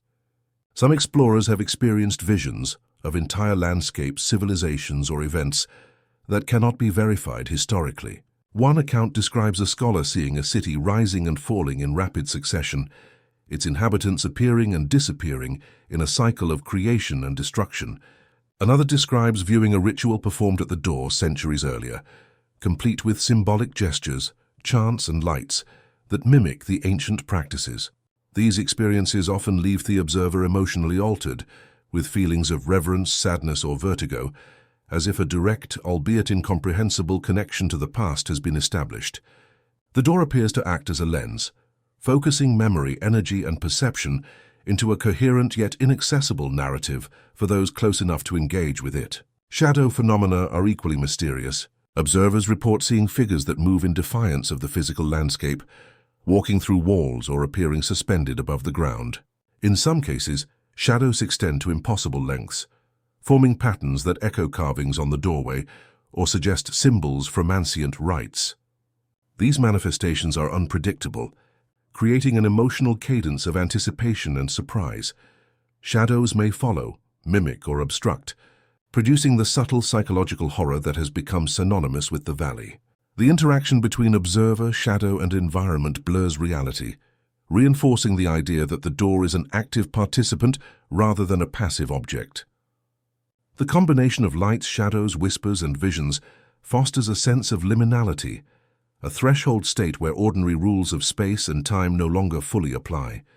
Observers report heightened awareness of their own thoughts, fears, and intentions, as if the door and its environment are reading or responding to cognition itself. One historian describes a moment when every whispered voice in the mist seemed to echo a memory of his own, producing both recognition and disorientation.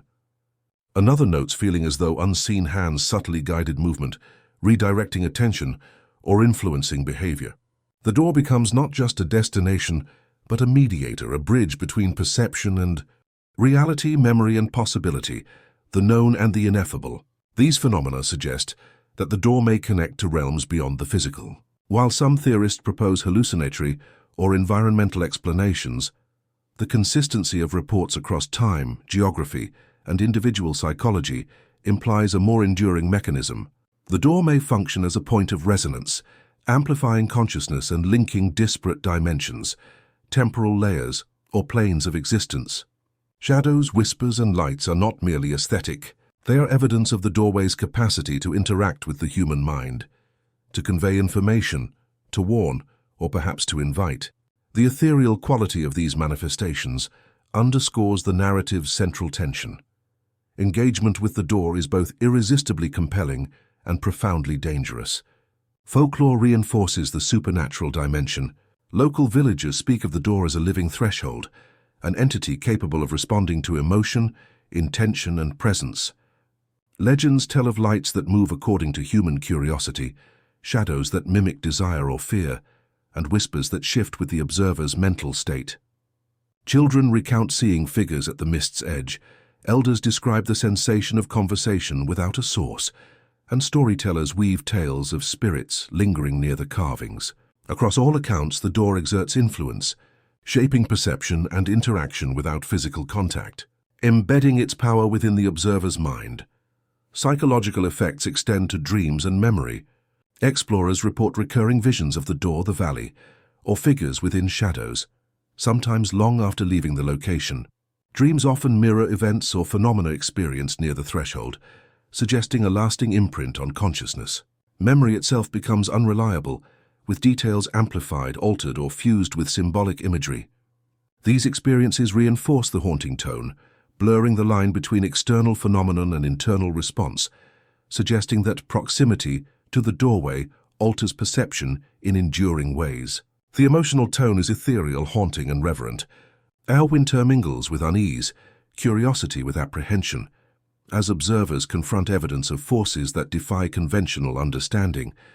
The phenomena near the door are neither purely malevolent nor benign.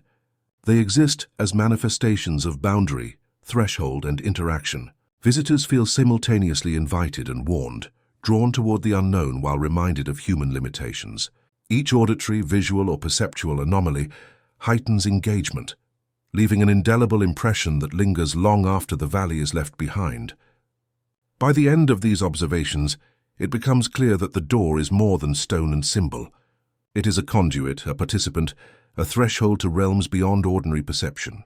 Echoes of the lost, voices, lights, shadows, serve as both guide and caution, signaling that human curiosity can encounter profound insight or disorientation, revelation or peril. The phenomena observed suggest boundaries not meant to be crossed lightly, yet the doorway continues to invite attention, reflection, and engagement, drawing the observer ever closer to mysteries that lie beyond conventional experience. The section concludes with a lingering sense of anticipation and uncertainty. The echoes of the lost establish the door as an active, sentient threshold, capable of affecting perception, consciousness, and memory. The valley, already rich with legend, whispers, and shadows, amplifies these phenomena, creating a stage for human curiosity and caution to interact with forces beyond the physical. Their narrative now prepares viewers for deeper engagement with the consequences of crossing thresholds, the risks inherent in human ambition, and the interplay between historical, psychological, and supernatural dimensions of the doorway. Fear is as ancient as humanity itself, a primal response encoded into our biology, culture, and collective consciousness. When a closed door looms in silence, when shadows shift in ways that defy expectation, or when whispers echo across empty space, something fundamental awakens within the mind. The valley, the doorway, and the phenomena surrounding it serve as a perfect laboratory to examine this interplay between environment and psychology. Humans are predisposed to respond to the unknown with vigilance. Evolutionarily, it is safer to assume threat where none exists than to underestimate danger. Closed thresholds, whether literal doors or symbolic barriers, represent uncertainty, the potential for harm, and the limits of comprehension. In the case of the ancient doorway, these natural tendencies are magnified, producing heightened awareness, physiological response, and an intricate interplay of memory, expectation, and imagination. Neurological studies suggest that fear operates through a complex network of brain regions. The amygdala, prefrontal cortex, and hippocampus collaborate to evaluate threat, assign emotional significance, and retrieve relevant memories. The mind constantly predicts outcomes, assessing risk based on both sensory input and past experience. When confronted with a silent, imposing door surrounded by legend and mystery, the brain receives conflicting signals. The rational mind recognizes the absence of immediate danger, while the amygdala reacts to environmental cues, shadows, mist, strange sounds that historically correlate with threat. This tension between reason and instinct produces the heightened awareness, goosebumps, and accelerated heartbeat, often reported by explorers near the doorway. Fear in this context is not irrational. It is an adaptive mechanism, sharpened by centuries of human survival instincts, yet amplified by the narrative weight of legend and expectation. Memory plays a crucial role in shaping perception of fear. Human cognition is highly suggestible, and repeated exposure to stories, whispers, or folklore primes the mind to detect patterns and anomalies even where none exist. Ancient chronicles of missing explorers, villagers' warnings, and accounts of ghostly phenomena create a mental template. The brain anticipates danger and interprets ambiguous stimuli accordingly. A rustling leaf, a shift in light, or a faint whisper becomes amplified, integrated into the subconscious narrative of threat. This interplay between memory and perception is central to understanding the psychological tension surrounding the doorway. The fear elicited is both personal and collective, rooted in biological instinct, but reinforced by cultural transmission, legend, and historical record. The door itself acts as a visual and symbolic trigger. Closed doors have historically represented the unknown, forbidden knowledge, and boundaries of comprehension. From childhood, humans learn to associate locked spaces with secrecy or danger. Attics, cellars, hidden rooms, or unapproachable structures carry implicit warnings. The ancient doorway, monumental and adorned with indecipherable carvings, activates the archetypal fears. Its imposing presence, combined with its enigmatic purpose, invites speculation while simultaneously triggering avoidance instincts. The human mind interprets scale, symmetry, and pattern in ways that can provoke awe, apprehension, or even terror. The door is not merely a physical barrier, it is a cognitive stimulant, a threshold that demands attention, evaluation, and emotional engagement. Auditory phenomena further amplify fear. Whispers, faint echoes, or indistinct sounds near the door are particularly potent triggers. The brain is exquisitely sensitive to auditory ambiguity. Faint or irregular sounds are processed with high salience due to their historical association with predation or threat. Explorers' reports of whispering voices, indistinct syllables, or echoes of footsteps activate neural circuits associated with social and environmental vigilance. Even when rational understanding dismisses these sounds as natural, wind through trees, distant water, shifting mist, the emotional response remains. Auditory ambiguity combines with visual anomalies to create multisensory tension, reinforcing the perception of presence, observation, and potential danger. Legend and superstition serve as psychological amplifiers. Humans are pattern-seeking creatures. Narrative frameworks provide context, meaning, and expectation. Stories of vanished explorers, spectral figures, or the keeper's shadows prime the mind to detect anomalies and assign significance. The interplay of superstition and observation creates a feedback loop. Fear heightens perception. Perception validates fear, and validation reinforces the narrative. Even in controlled environments, cognitive biases, confirmation bias, expectation bias, and pattern recognition shape experiences in ways that make the supernatural seem tangible. The doorway's mythos interacts with these biases, producing experiences that feel profoundly real, even when mediated by imagination and cultural memory. The concept of liminality, the state of being on a threshold, is central to the psychological impact of the doorway. Humans are uniquely sensitive to spaces that occupy ambiguity: doorways, thresholds, fog, twilight. Liminal spaces evoke cognitive and emotional tension because they represent transition, uncertainty, and potential change. The ancient door exists as a literal and symbolic liminal point, positioned between known and unknown, tangible and ethereal, safety and risk. Psychological studies suggest that humans exhibit heightened cognitive activity and emotional response in liminal contexts, interpreting subtle environmental cues as meaningful signals. The valley amplifies this effect.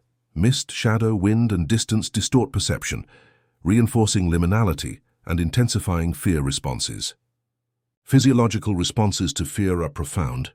Adrenaline surges, heart rate accelerates, pupils dilate, and auditory sensitivity sharpens. Explorers report sweating, trembling, and a sense of hypervigilance when approaching the door, even without direct threat. These bodily reactions create feedback loops that enhance the emotional experience, intensifying perception and memory formation. The doorway, with its imposing architecture and associated legends, engages both mind and body, producing an embodied sense of apprehension. Fear becomes not only cognitive but visceral, situating the observer in a state of acute anticipatory tension that blends awe with dread. Cognitive dissonance further complicates the experience.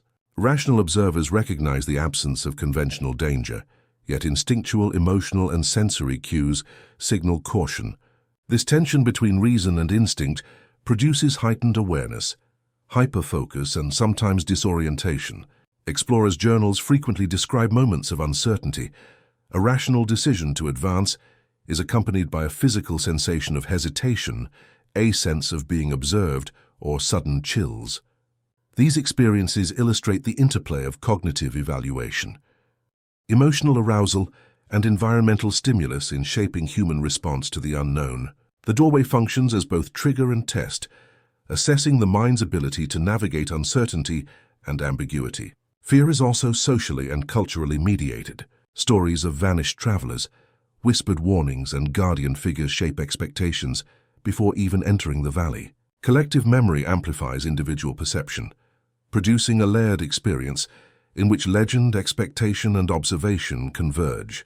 The fear experienced by one observer is partially informed by historical record and partially by imaginative projection. Each person carries a unique psychological imprint, yet all are influenced by a shared narrative. The door's mystique is sustained not only by its physical presence, but by the interplay of memory, culture, and cognition, producing a timeless cycle of anticipation and apprehension.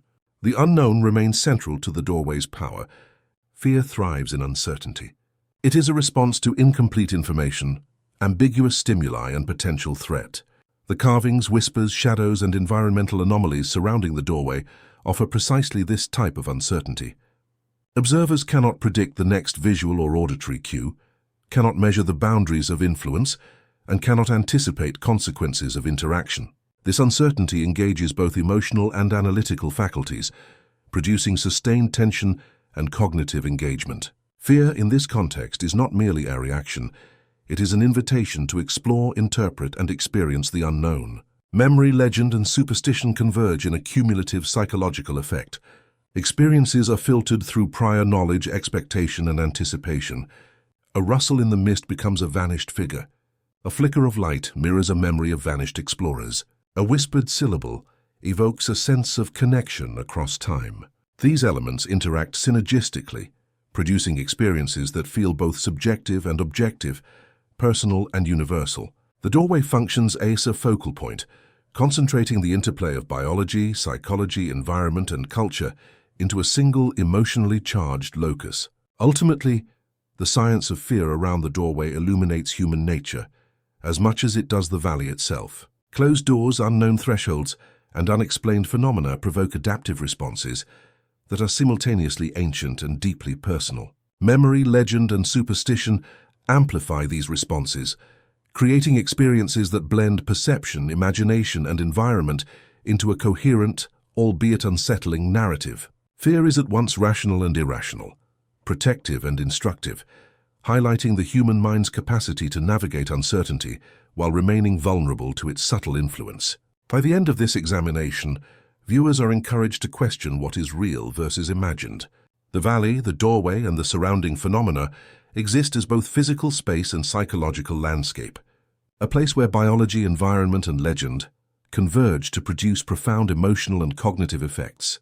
The science of fear reveals that the unknown is not merely a void, but a complex interplay of perception, memory, and expectation, a threshold that humans are irresistibly drawn to explore, yet may never fully comprehend. The doorway stands as a testament to human fascination with boundaries, an enduring reminder that fear is both an instrument of survival and a gateway to understanding. Its presence challenges perception, tests cognition, and evokes awe, reverence, and dread in equal measure. In preparing viewers for the deeper mysteries to come, the valley and its enigmatic threshold illustrate that engagement with the unknown is never neutral. Fear shapes experience, and the mind itself becomes a participant in the unfolding narrative.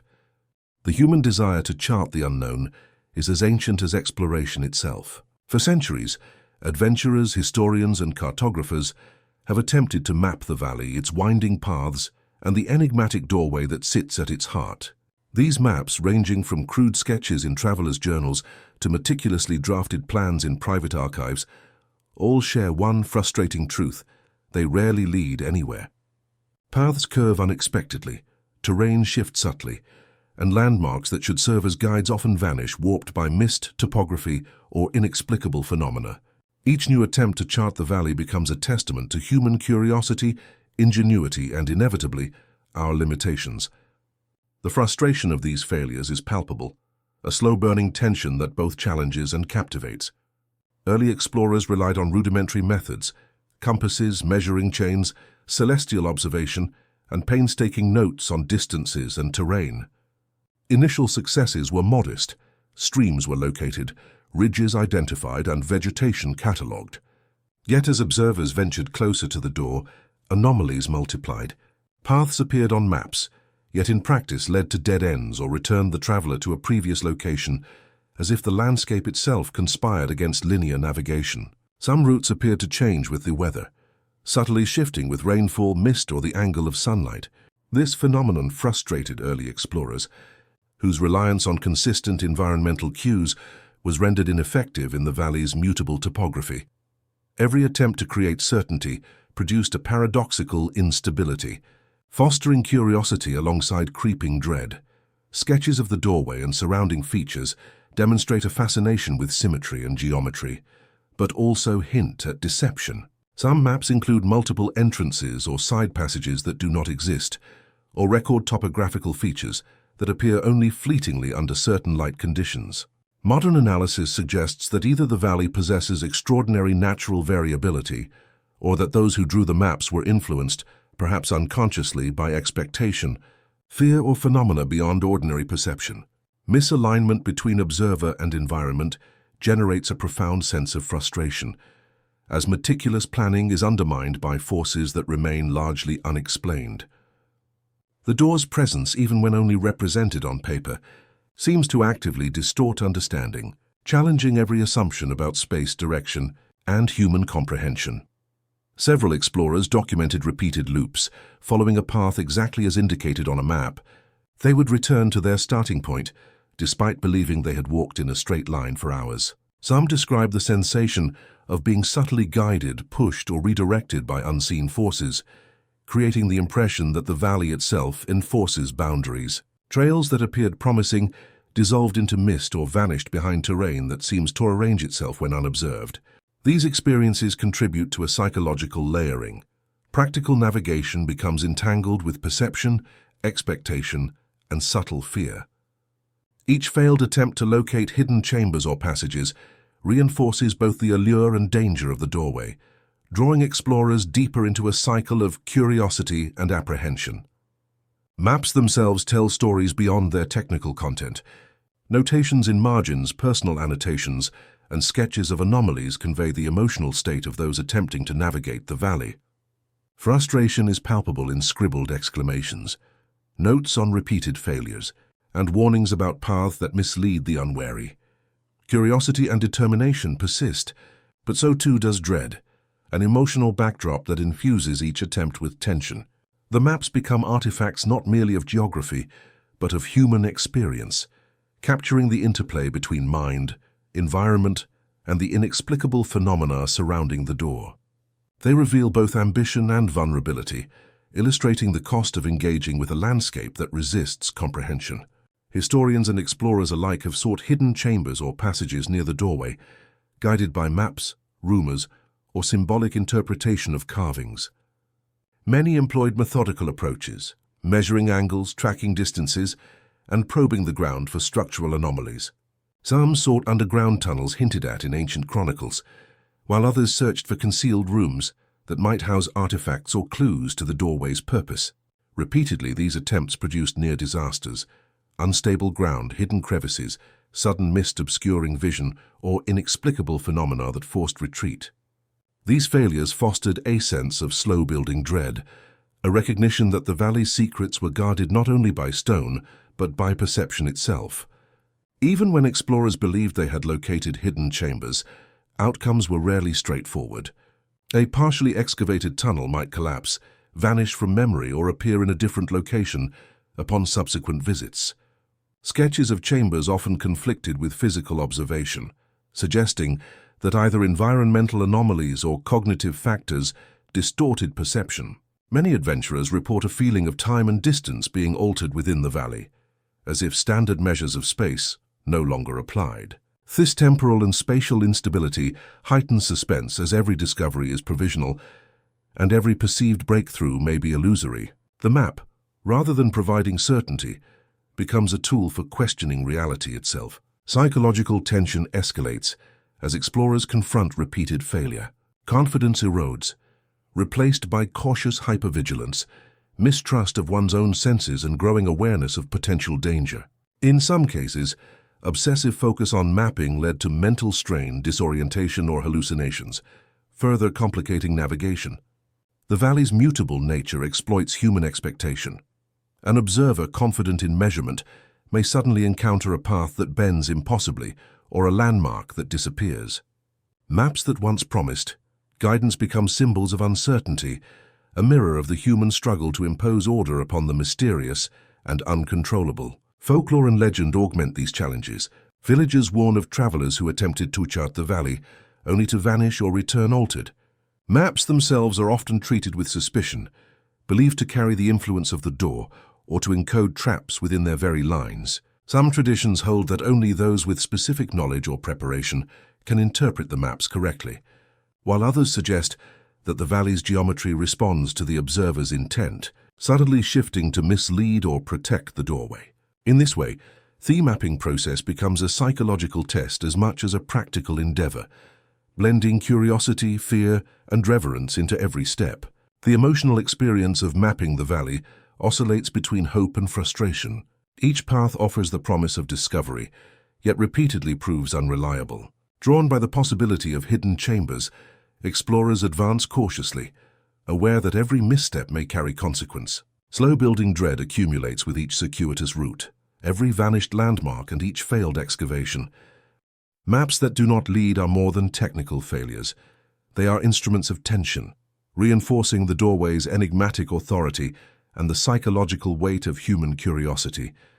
Artifacts, sketches, and surviving maps provide insight into repeated failures.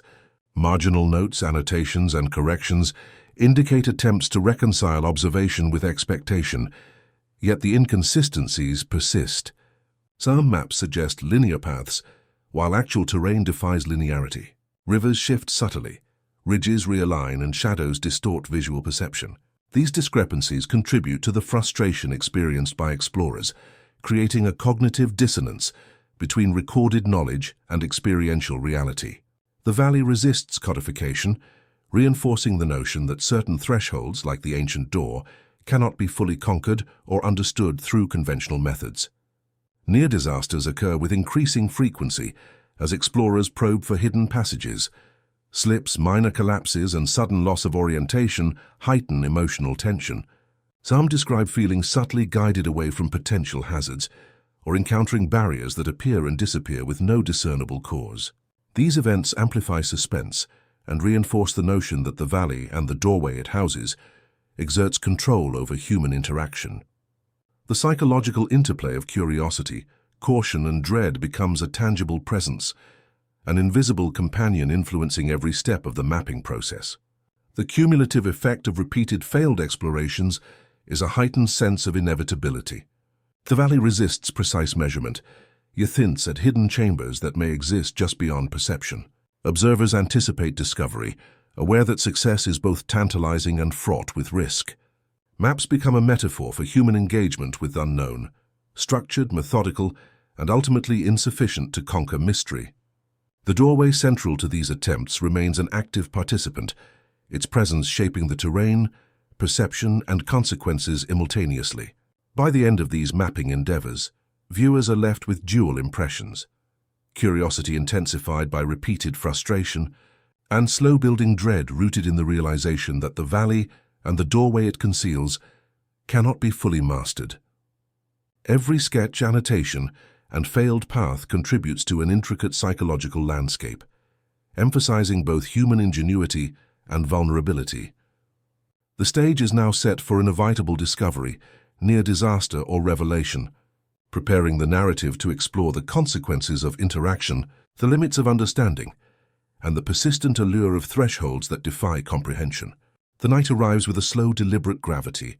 Stretching the valley into a canvas of shadows and silver light, the full moon hangs low, spilling pale illumination over the terrain, turning trees and stones into elongated silhouettes that sway gently in the mist. The atmosphere is thick with anticipation, each movement of wind or rustle of leaf amplified in the stillness. Explorers approaching the doorway on this night are acutely aware of their isolation. The valley, already enigmatic, seems to awaken fully under the lunar gaze. Every sense is heightened. The sound of footsteps on damp earth resonates like distant thunder. The fragrance of moss and whetstone becomes pungent and immediate, and even the smallest visual anomalies, shifting shadows, glimmers of reflective stone, capture attention with uncanny intensity. The cinematic effect is immediate. The valley transforms into a living, breathing entity, reacting to presence, intent, and fear. Those who attempt the approach are gripped simultaneously by awe and trepidation. The doorway, imposing and inscrutable even in daylight, now appears monumental, its carvings etched sharply into the moonlight, casting intricate shadows that move with the flickering mist. Each symbol seems animated, alive with suggestion and warning. Explorers report a profound sense of reverence, as if stepping toward the doorway is entering a sacred or forbidden space. At the same time, subtle cues from the environment, unexpected breezes, shifting fog, or the sound of distant whispers, produce a physiological response: increased heart rate, shallow breathing, heightened awareness, and a creeping sense of vulnerability. Fear and fascination intertwine, compelling the observer forward while simultaneously urging caution, creating a delicate balance between curiosity and self-preservation. The cinematic pacing of this night is slow, deliberate, emphasizing suspense over action. The approach is measured. Each step over moss-covered stones or through uneven ground is amplified in the mind, echoing against thessalence. The mist diffuses light and sound, creating uncertainty in every visual and auditory cue.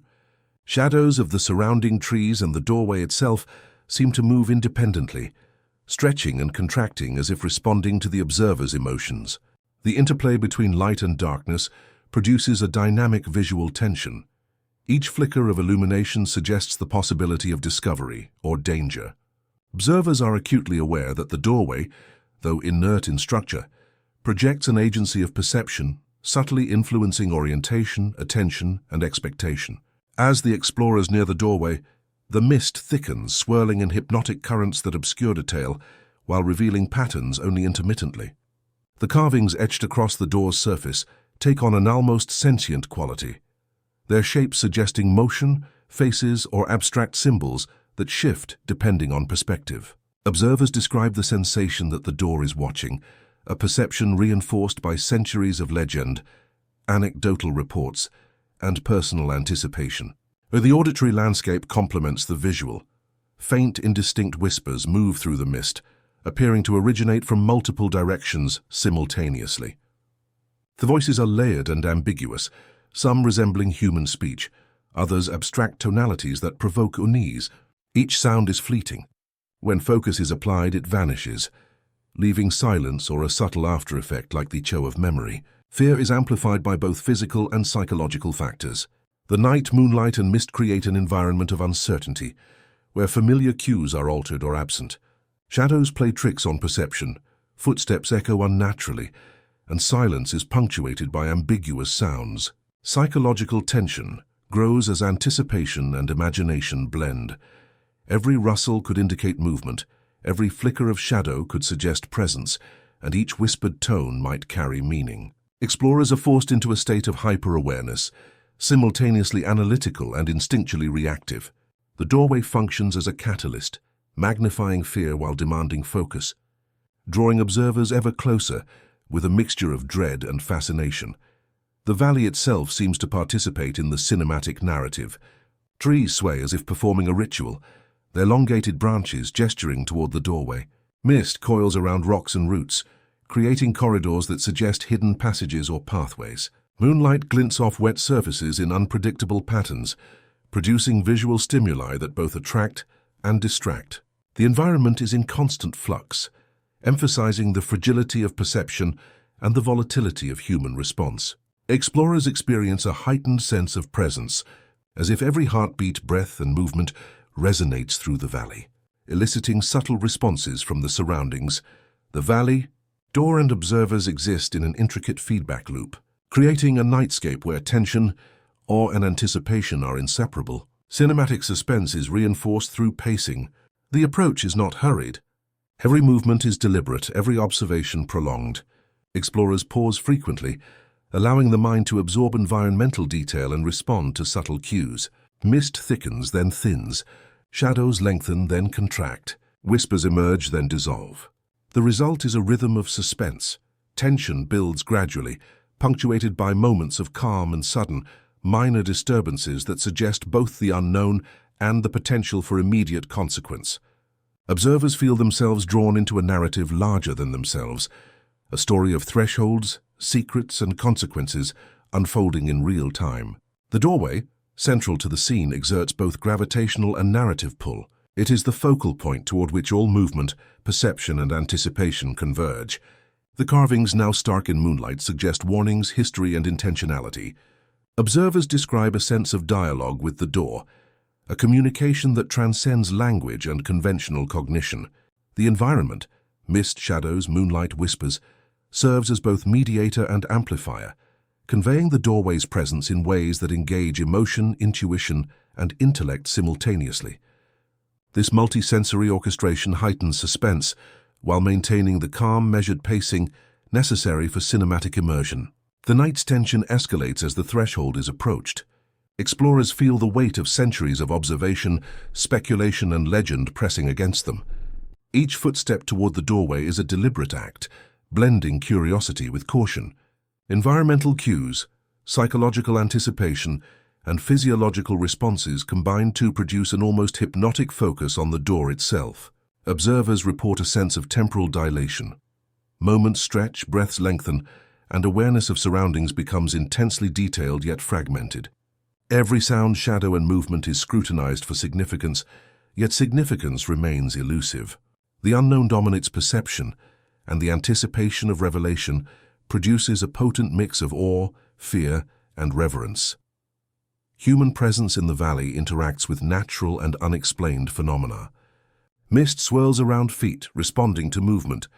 Shadows stretch and shift in correspondence with gaze. Whispers fluctuate in volume and intensity, according to focus and proximity. Explorers sense an agency within the environment, subtle yet undeniable, that resists intrusion while encouraging engagement. The doorway, as the central node of this interaction, embodies both threshold and sentinel.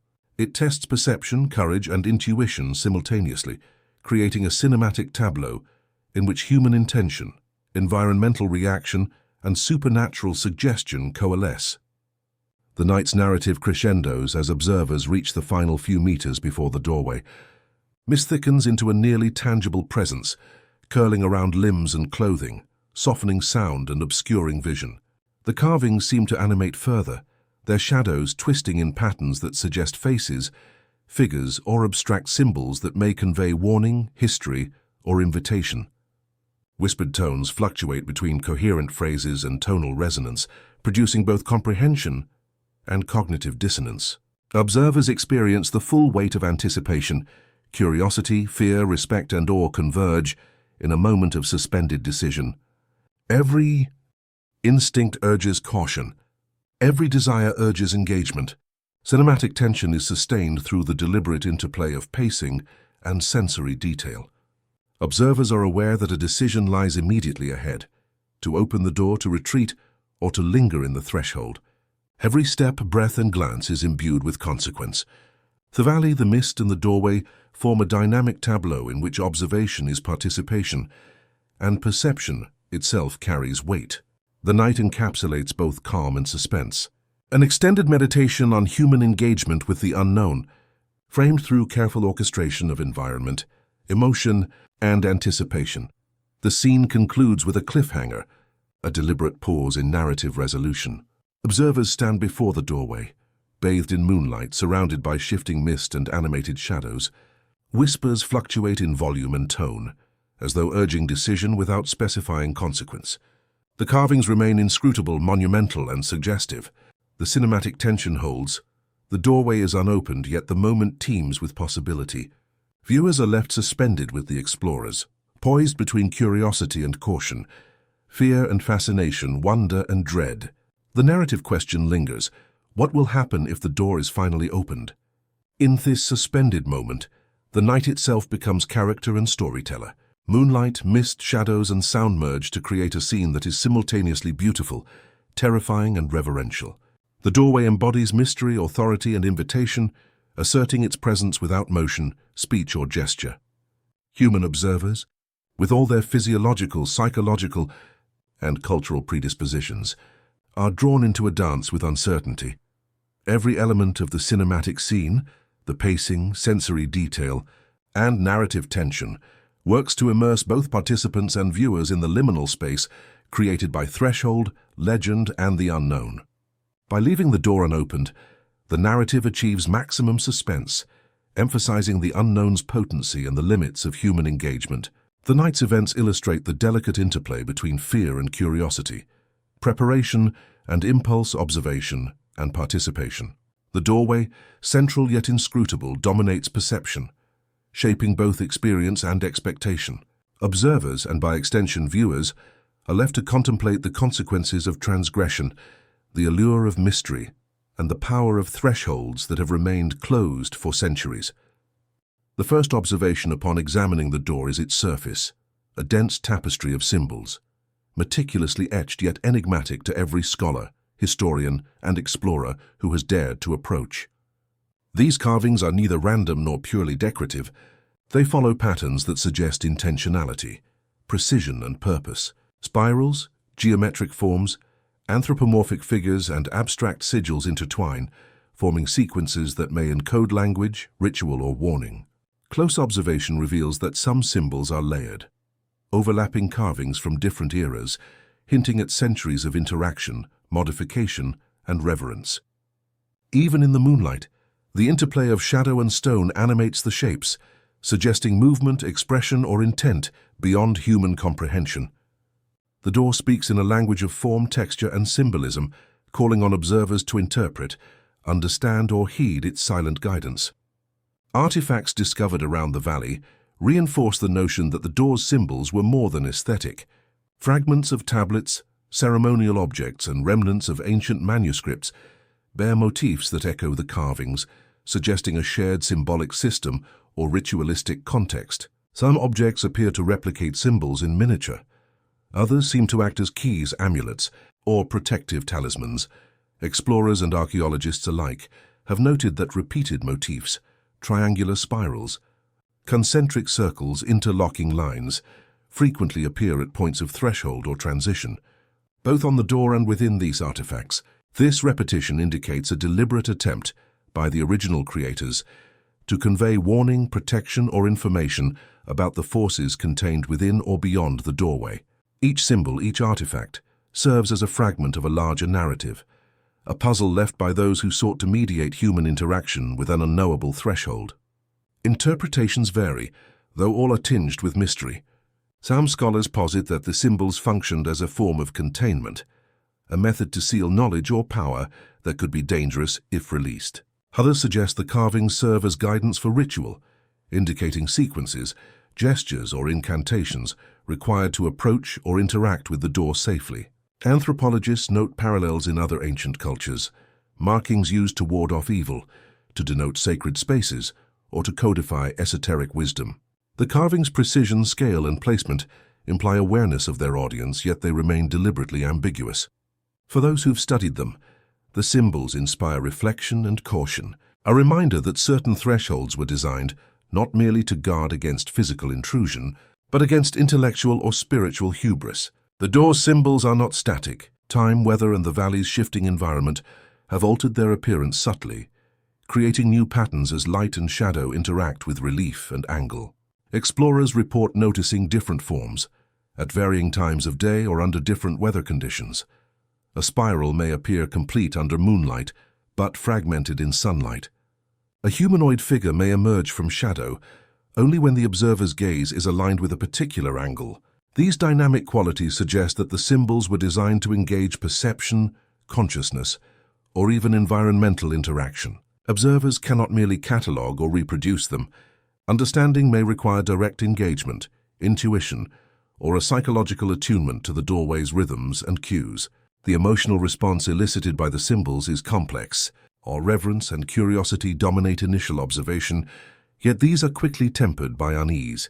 Certain carvings evoke a sense of caution, faces contorted in silent warning, serpentine lines suggesting movement, concentric patterns that feel hypnotic or entrapping.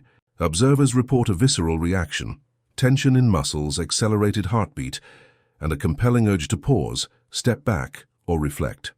These reactions are amplified by the symbolic language's ambiguity. Humans instinctively seek patterns, meaning, and causality. When confronted with symbols that resist definitive interpretation, the mind oscillates between understanding and apprehension. The door's surface becomes a psychological mirror, reflecting both intellectual ambition and instinctive fear, warning of consequences for those who might overreach. Historical analysis supports the notion that symbols functioned as protection. Scholars studying analogous artifacts from ancient civilizations observe recurring motifs associated with containment and deterrence. Interlocking geometries, repeating spirals, eyes, and threshold markings. In many cases, these symbols served dual purposes. They marked sacred or dangerous sites while encoding knowledge accessible only to those with proper initiation, ritual, or wisdom. The door's carvings follow this pattern, suggesting that the creators were acutely aware of the human tendency toward curiosity and hubris. Each symbol is a signpost, a deliberate guidepost to caution, yet also an invitation to probe, question, and contemplate. Folklore surrounding the doorway reinforces the sense of caution imbued in its symbols. Villagers tell of explorers who attempted to read or interpret the carvings improperly, only to experience disorientation, fear, or disappearance. Oral traditions frequently reference warning marks or lines of guidance that must not be ignored. Superstitious accounts emphasize that the symbols are active. They respond, influence perception, and communicate consequences indirectly. In this context, the carvings become more than historical artifacts. They're functional components of the doorway's influence, designed to mediate interaction and safeguard boundaries that humans might otherwise breach. The door's design suggests a multi-layered communication strategy. Primary motifs convey immediate warning. Triangles, spirals, and stylized eyes suggest caution and observation. Secondary layers may encode historical memory, recording events, rituals, or outcomes associated with previous interaction. Tertiary layers may be more abstract, influencing perception, cognition, or emotional state through aesthetic or spatial arrangement. Observers report subtle psychological effects when tracing the lines: vertigo, heightened anticipation, or a sense of temporal distortion.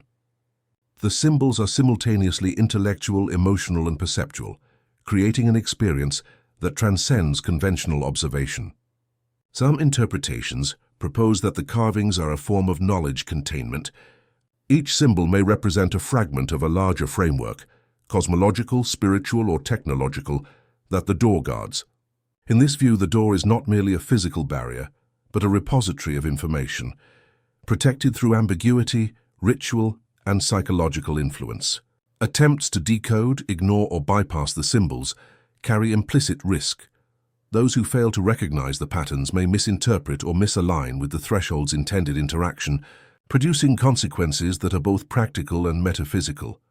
The sense of foreboding surrounding the doorway is therefore not coincidental. It is encoded, deliberate, and persistent. The physical placement of the symbols adds to their significance. Many are situated at eye level, corners, or edges, positions that demand attention and deliberate observation. Others are arranged in sequences along the door's perimeter, suggesting temporal or procedural significance, as though approaching the door requires understanding the order and relationship of forms. Explorers and archaeologists describe the sensation of being guided by the symbols, with attention drawn to some areas more strongly than others. Yet comprehension remains elusive. The symbolic system resists linear or rational decoding, reinforcing the sense that knowledge is mediated, conditional, and potentially dangerous. Emotional tone throughout engagement with the symbols is reflective and slightly ominous. Viewers and observers experience wonder and reverence, tempered by apprehension and hesitation. The door conveys a silent narrative of limits and potential, reward and risk. This subtle emotional interplay creates an immersive experience. The observer is both historian and participant, interpreting and reacting in real time, cognizant that the doorway is more than inert stone. Its symbolic language operates across layers, visual, psychological, cultural, producing an atmosphere that is simultaneously contemplative, suspenseful, and cautionary. By studying the door and surrounding artifacts, it becomes evident that breaking the seal is a consequential act. Each symbol, each motif, each line carved into the stone is a reminder that human engagement carries inherent risk. The intricate arrangement of protective, cautionary, and suggestive symbols foreshadows consequences for transgression, disorientation, psychological strain, disappearance, or exposure to forces beyond comprehension. Observers are compelled to respect the threshold, to approach with intention, and to recognize that the doorway's history is inseparable from its present influence. The narrative foreshadows the potential consequences of opening the door. Every etched line, every recurring motif serves as a subtle guide and warning, reinforcing the door's dual nature as barrier and communicator. Scholars, explorers, and villagers alike convey that the doorway's power is not merely physical. It is symbolic, psychological, and possibly metaphysical. The symbols mediate the interaction between human curiosity and the unknown, offering guidance to those who observe carefully, while punishing those who approach recklessly. Their presence heightens anticipation and suspense, preparing viewers for the climactic possibility of engagement with the doorway itself. As the section closes, the door's symbols remain inscrutable, yet profoundly communicative. They embody layers of history, ritual, psychology, and caution, serving as a nexus between the past and present, the known and unknown. Observers and viewers alike are left contemplating their meaning, aware that comprehension is partial, conditional, and consequential. The valley, artifacts, and carvings together create a holistic narrative, one of reverence, mystery, and subtle danger. The doorway stands as a sentinel, its symbols whispering both invitation and warning, signaling that the threshold it guards is neither arbitrary nor inert. The stage is now set for what comes next. The consequences of human curiosity, the interaction with the door, and the possibility of engagement with forces encoded within the carvings. The symbols of warning have performed their purpose, preparing the observer emotionally, intellectually, and psychologically for the next narrative turn. They remind all who approach that some thresholds are laden with history, meaning, and consequence, and that human understanding, no matter how skilled or ambitious, may only ever graze the surface of the doorway's true significance. The valley surrounding the ancient doorway seems to breathe with a life of its own as night falls, and the senses of those who dare approach are heightened to the edge of comprehension. From the first hesitant footsteps onto the moss-covered ground, a subtle auditory presence asserts itself, whispers carried on the wind, faint and indistinct, appearing at the edge of perception.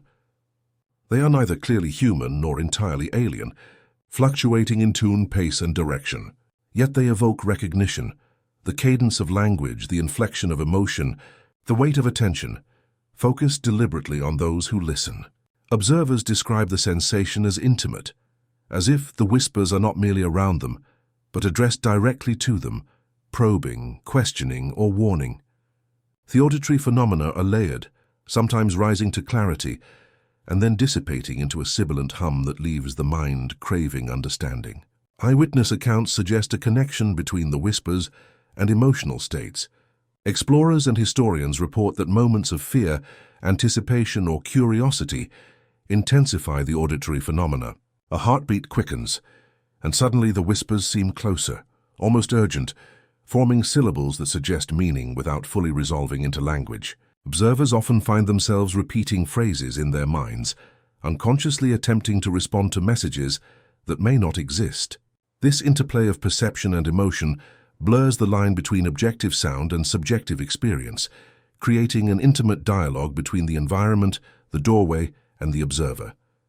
The uncanny tension arises precisely because the mind seeks comprehension while remaining aware of the impossibility of complete understanding. Visual phenomena accompany the auditory ones. Mist thickens and shadows shift subtly, as though responding to attention or movement. Faint lights appear, sometimes within the doorway's carvings, sometimes floating in the periphery of the valley, never stationary, always shifting in hue and intensity. Observers report a sense of depth and dimensionality that is difficult to reconcile with ordinary perception. Shapes appear closer than they are, distances stretch, and edges dissolve in the mist. Some claim to see figures that seem partially material, partially spectral, standing just beyond the threshold, disappearing when approached directly. The visual and auditory stimuli reinforce one another, producing a multisensory experience that is both captivating and deeply unsettling, blending curiosity with profound anxiety. Personal accounts reveal that the voices are emotionally charged. Whispers convey tones of sorrow, warning, frustration, and sometimes faint humor, as though the consciousness behind them possesses awareness, intention, and historical memory. Observers describe feeling a presence that is simultaneously distant and intimately close, as if the valley itself has memory, and the doorway serves as a conduit for those memories. The emotional resonance is palpable. A subtle shift in pitch or cadence produces visceral reactions, goosebumps, tremors, or a sudden urge to retreat. The uncanny nature of the experience lies in its intimacy. The voices are directed at the observer, yet remain inscrutable, teasing with fragments of comprehension while withholding closure. Historical reports of visions further complicate the experience. Some who approach the doorway claim to see fleeting scenes of distant places, past events, or alternative realities, projected as if upon the mist itself. These visions are often accompanied by whispers, creating the impression that the doorway is not only a threshold of space, but also a conduit of memory or consciousness. Explorers speak of glimpsing figures from forgotten eras, ritualistic ceremonies and interactions with individuals whose identities defy recognition. The effect is cumulative. Auditory, visual, and emotional phenomena converge to produce a sense of temporal dislocation, where past, present, and potential futures seem to coexist momentarily in the valley. Cognitive scientists suggest that the combination of isolation, sensory ambiguity, and emotional tension may amplify perception, creating phenomena that feel real while remaining difficult to verify objectively. Yet the consistency of reports across decades, cultures, and individual observers suggests more than simple illusion. The uncanny experiences surrounding the doorway are reinforced by environmental and symbolic cues. The mist, the carvings, the geometry of the door and the surrounding valley act as catalysts for perception. Memory, expectation, and legend interact to produce experiences that are intensely personal yet widely reproducible, blurring the boundary between psychological projection and external phenomenon. The emotional tone of encounters near the doorway is intimate, precisely because observers feel addressed. Whispers often echo personal fears, desires, or regrets, whether directly or abstractly. Some explorers report hearing advice or cautions that relate to their actions, as if the environment is assessing intent. Others hear fragments of conversations they never had, voices reminiscent of absent friends or family, or expressions of ancient ritual practices. The uncanny intimacy of these experiences provokes reflection on the relationship between perception, consciousness, and the unknown. Observers are not merely witnesses but participants, drawn into a dialogue they do not fully comprehend and may not survive unchanged. Visions, whispers, and emotional resonance combine to heighten suspense. The doorway becomes a locus of anticipation. Every shift in mist, every flicker of shadow, every syllable of whispered tone carries significance. Observers are compelled to interpret meaning, to decipher intent, or simply to endure the phenomena without action. The tension is deliberate, slow-building, and cinematic. Moments of calm punctuate episodes of sensory intensity, creating a rhythm that mirrors the mind's oscillation between fear, curiosity, and reverence. This pacing reinforces their narrative of threshold experience, emphasizing the psychological as much as the physical dimensions of engagement with the doorway. The phenomenon of voices and visions suggests a form of intelligence, whether environmental, supernatural, or symbolic. Some theorists propose that the doorway acts as a repository or transmitter of consciousness, interacting with human perception to project information selectively. Others suggest that the valley itself has memory, encoded in topography, mist, and airflow, which interacts with human sensory and cognitive systems. Whatever the mechanism, the effect is undeniable. Observers perceive interaction, intentionality, and consequence, even in the absence of conventional cause and effect. The door becomes both object and agent, a site of interaction where perception, legend, and potentiality converge. The uncanny dimension extends to emotional impressions. Observers often describe a sense of being measured, evaluated, or guided. Anxiety alternates with exhilaration, fear with fascination. Explorers experience moments of empathy for the unseen, a recognition of voices as remnants of experience or consciousness that persist beyond ordinary perception. This emotional layering enhances the narrative tension, situating the doorway as both psychological and metaphysical threshold. The mind, heart, and senses are fully engaged, creating an immersive, intimate, and suspenseful experience that is both personal and universal. The convergence of sensory, cognitive, and emotional phenomena raises philosophical questions about human interaction with the unknown. Are the voices literal or symbolic? Are visions external phenomena or projections of memory and expectation? Is the doorway a passive threshold or an active agent mediating consciousness across time and space? Observers confront these questions with heightened awareness, recognizing that each attempt to understand may provoke further experience, that every approach is both invitation and test. Suspense is maintained not through action, but through contemplation, perception, and engagement with uncertainty. Climactic tension builds as multiple observers' experiences converge in narrative accounts. The cumulative effect of auditory, visual, and emotional phenomena produces a crescendo of expectation. The doorway seems alive, responsive and anticipatory. Whispers escalate subtly, visions flicker with increasing clarity, and the emotional resonance intensifies. The uncanny intimacy remains, yet the potential consequences loom. The threshold is both a site of knowledge and danger, offering insight while threatening disorientation, fear, or disappearance. Observers are drawn inexorably toward the climax, aware that the next step may alter perception, experience, or even reality itself.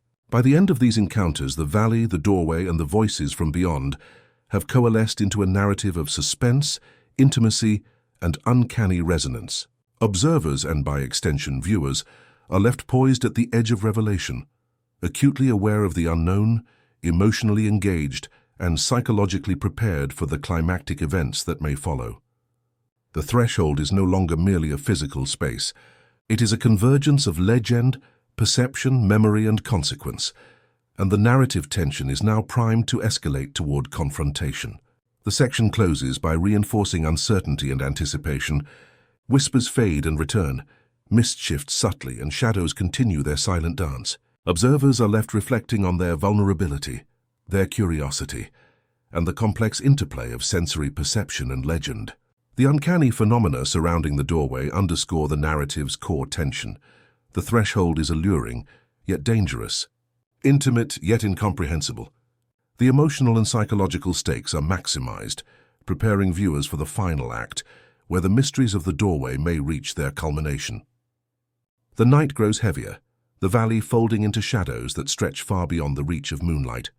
Explorers, historians, and those drawn by legend find themselves suspended at a moral and philosophical precipice, their minds and hearts engaged in an internal debate as ancient as human curiosity itself. To approach the doorway is to flirt with the unknown, to confront a threshold that promises both revelation and peril. Each step is weighed not merely in distance, but in consequence. Each breath carries the weight of possibility, of insight, and of danger. The cinematic atmosphere is thick with reflection, tension, and anticipation, creating a stage upon which the mind must reconcile desire with caution.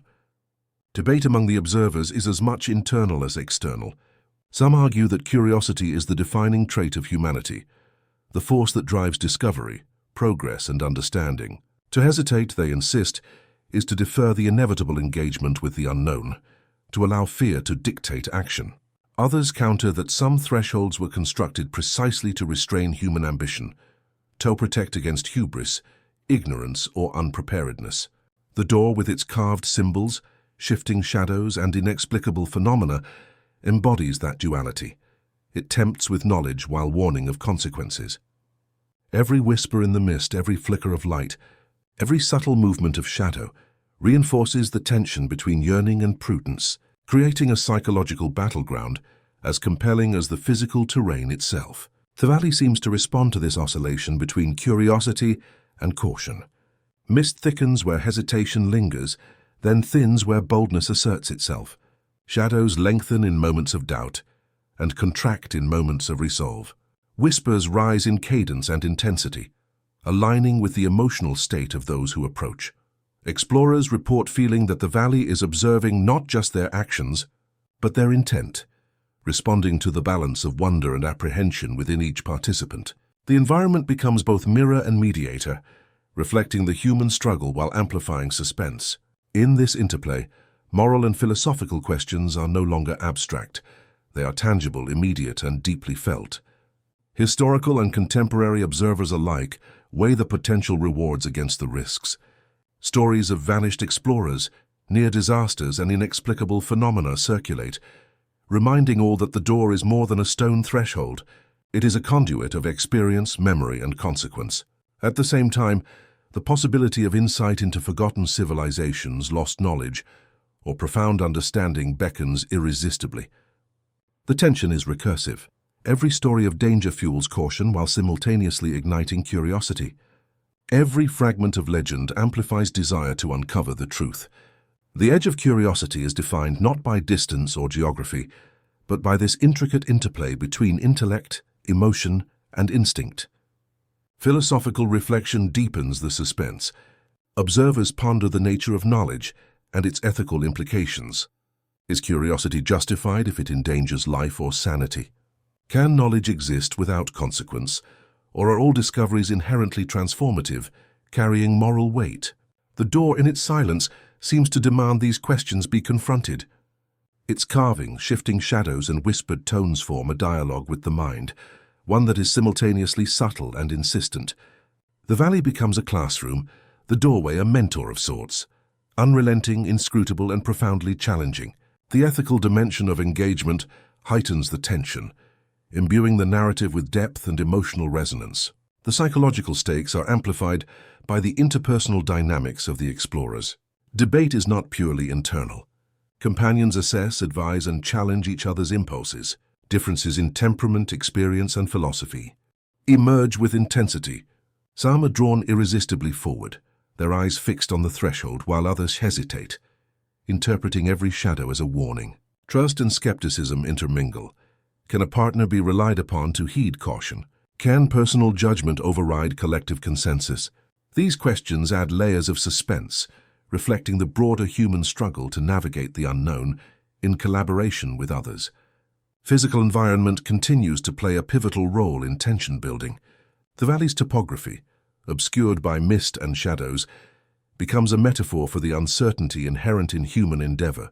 Rocks and roots, once merely obstacles, assume symbolic weight. Every misstep is a potential miscalculation, every obscured pathway a test of judgment. Observers describe sensations of vertigo, altered perception of distance and time, and the inexplicable feeling that the valley itself is responsive. The physical and psychological converge, each reinforcing the other, producing an immersive narrative in which suspense is inseparable from reflection. Emotional intensity reaches a peak as decisions are weighed. Curiosity is seductive. The potential for understanding, discovery, or insight into forces beyond ordinary comprehension tugs insistently at the mind. Yet fear is equally compelling. The legacy of vanished explorers, the door's protective symbolism, and the uncanny phenomena of whispers and visions demand respect.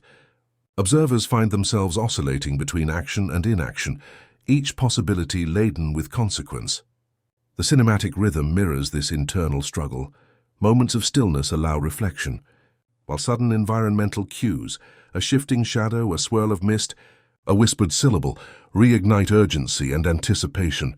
The philosophical tension deepens as observers consider human limitation. Are some mysteries meant to remain unsolved? Does engagement with the unknown inherently alter perception, consciousness, or moral equilibrium? The door's inscrutability forces contemplation of limits, humility, and intentionality. Its carvings, symbols, and ambient phenomena are reminders that human understanding is provisional, that ambition must be tempered with wisdom. Yet the allure of crossing thresholds remains powerful, a testament to the enduring human impulse to seek knowledge despite risk. The narrative stakes are thus as intellectual as they are physical, as emotional as they are moral. As night progresses, subtle phenomena reinforce the narrative's tension. Mist curls around legs and feet, shadows shift unpredictably, and whispers rise in clarity and urgency. Observers report fleeting impressions of light glinting off the door's carvings, forming momentary patterns suggestive of movement, communication, or guidance. These cues, interpreted variably by each participant, exacerbate the tension between curiosity and caution. Every observation becomes meaningful, yet no observation offers certainty. Suspense is sustained through ambiguity, reflection, and the continuous interplay of environment, emotion, and thought. Decision-making approaches a critical threshold. Some participants feel compelled to reach out, to touch the door, to attempt interaction despite the warnings encoded in its symbols and decoded in history. Others argue that restraint is essential, that wisdom lies in observation without interference. This dichotomy is central to the narrative: curiosity versus caution, action versus reflection, desire versus respect. The valley and the door serve as catalysts, transforming internal debate into palpable suspense, with consequences that extend beyond the immediate moment to historical, moral, and philosophical dimensions. Narrative pacing mirrors this moral tension. Extended passages of reflection are punctuated by sensory events: shifting mist, unexpected gusts of wind, ephemeral shadows, and whispered syllables. These moments serve as both distraction and intensification, forcing participants and viewers to remain emotionally and intellectually engaged. The cinematic rhythm is deliberate. Suspense accumulates gradually, peaks with environmental or psychological cues, and recedes into contemplative stillness before rising again. This interplay enhances both immersion and narrative anticipation, ensuring that the climactic confrontation with the doorway will carry maximum emotional and intellectual impact. The valley observers and doorway form an intricate triad. Each influences and responds to the others, creating a dynamic narrative ecosystem in which decisions, emotions, and perception are mutually dependent. Curiosity is amplified by uncertainty. Caution is reinforced by history, symbolism, and psychological cues. Emotional resonance is heightened through interpersonal dynamics, ethical contemplation, and sensory engagement. The narrative is both intimate and expansive. It encompasses individual cognition, collective experience, and the timeless tension between the known and the unknown. By the end of this section, observers and viewers are poised at the precipice of revelation. The debate between curiosity and caution reaches a climax, with philosophical, moral, and emotional stakes fully realized. The valley and doorway are no longer mere setting. They are active participants in a narrative of suspense, reflection, and anticipation. Every shadow, whisper, and symbol contributes to the tension, preparing the narrative for the final confrontation, where mystery, consequence, and human agency converge. The stage is thus set for the ultimate engagement. The threshold is no longer an abstraction or distant legend. It is immediate, palpable, and morally charged. Observers understand that the next moment, whether action or restraint, will define not only their experience but the narrative trajectory itself. Suspense is maximized, curiosity is heightened, and the philosophical tension between discovery and consequence reaches its zenith. The edge of curiosity has been fully realized, leaving viewers suspended in anticipation of the final confrontation with mystery itself. The night settles over the valley with a hush that feels almost sacred, as though the land itself is holding its breath. The doorway stands at the heart of the mist-shrouded clearing, monumental and inscrutable, its carvings sharp in the pale lunar light.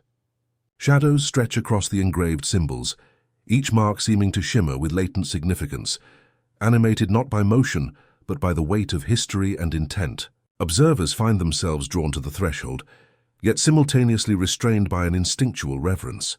The air is thick with expectation, the valley quiet except for the occasional whisper of wind through the trees, a sound that seems to echo faintly, as though carrying the voices of generations who approached and hesitated, who studied and reflected, but ultimately did not cross. Explorers and historians circle the doorway, their lights tracing the intricate carvings, their fingers hovering above its surface but never daring contact. Each symbol tells a story, spirals suggesting cycles of knowledge, eyes warning of observation, serpentine lines hinting at both protection and peril. In their silent study, the observers feel the accumulation of centuries pressing down, the weight of human curiosity balanced against the wisdom encoded in stone. There is no hasty action here. Hesitation itself is a deliberate engagement, a recognition that some mysteries demand patience, reflection, and restraint. The cinematic mood is thick with awe, tension, and an almost spiritual reverence, capturing both the beauty and the danger of proximity to the unknown. Whispers from earlier nights seem to linger, carried in the folds of mist and shadow. They are subtle now, less threatening, almost contemplative, as if acknowledging the restraint of those who have observed without trespassing. Some voices seem to repeat fragments of long-forgotten chants, warnings from ancient custodians, or echoes of explorers' own thoughts amplified by the doorway's presence. Observers report that the whispers shift in tone depending on their emotional state. Curiosity elicits gentle coaxing, fear provokes cautionary resonance, and reflection brings a serene cadence.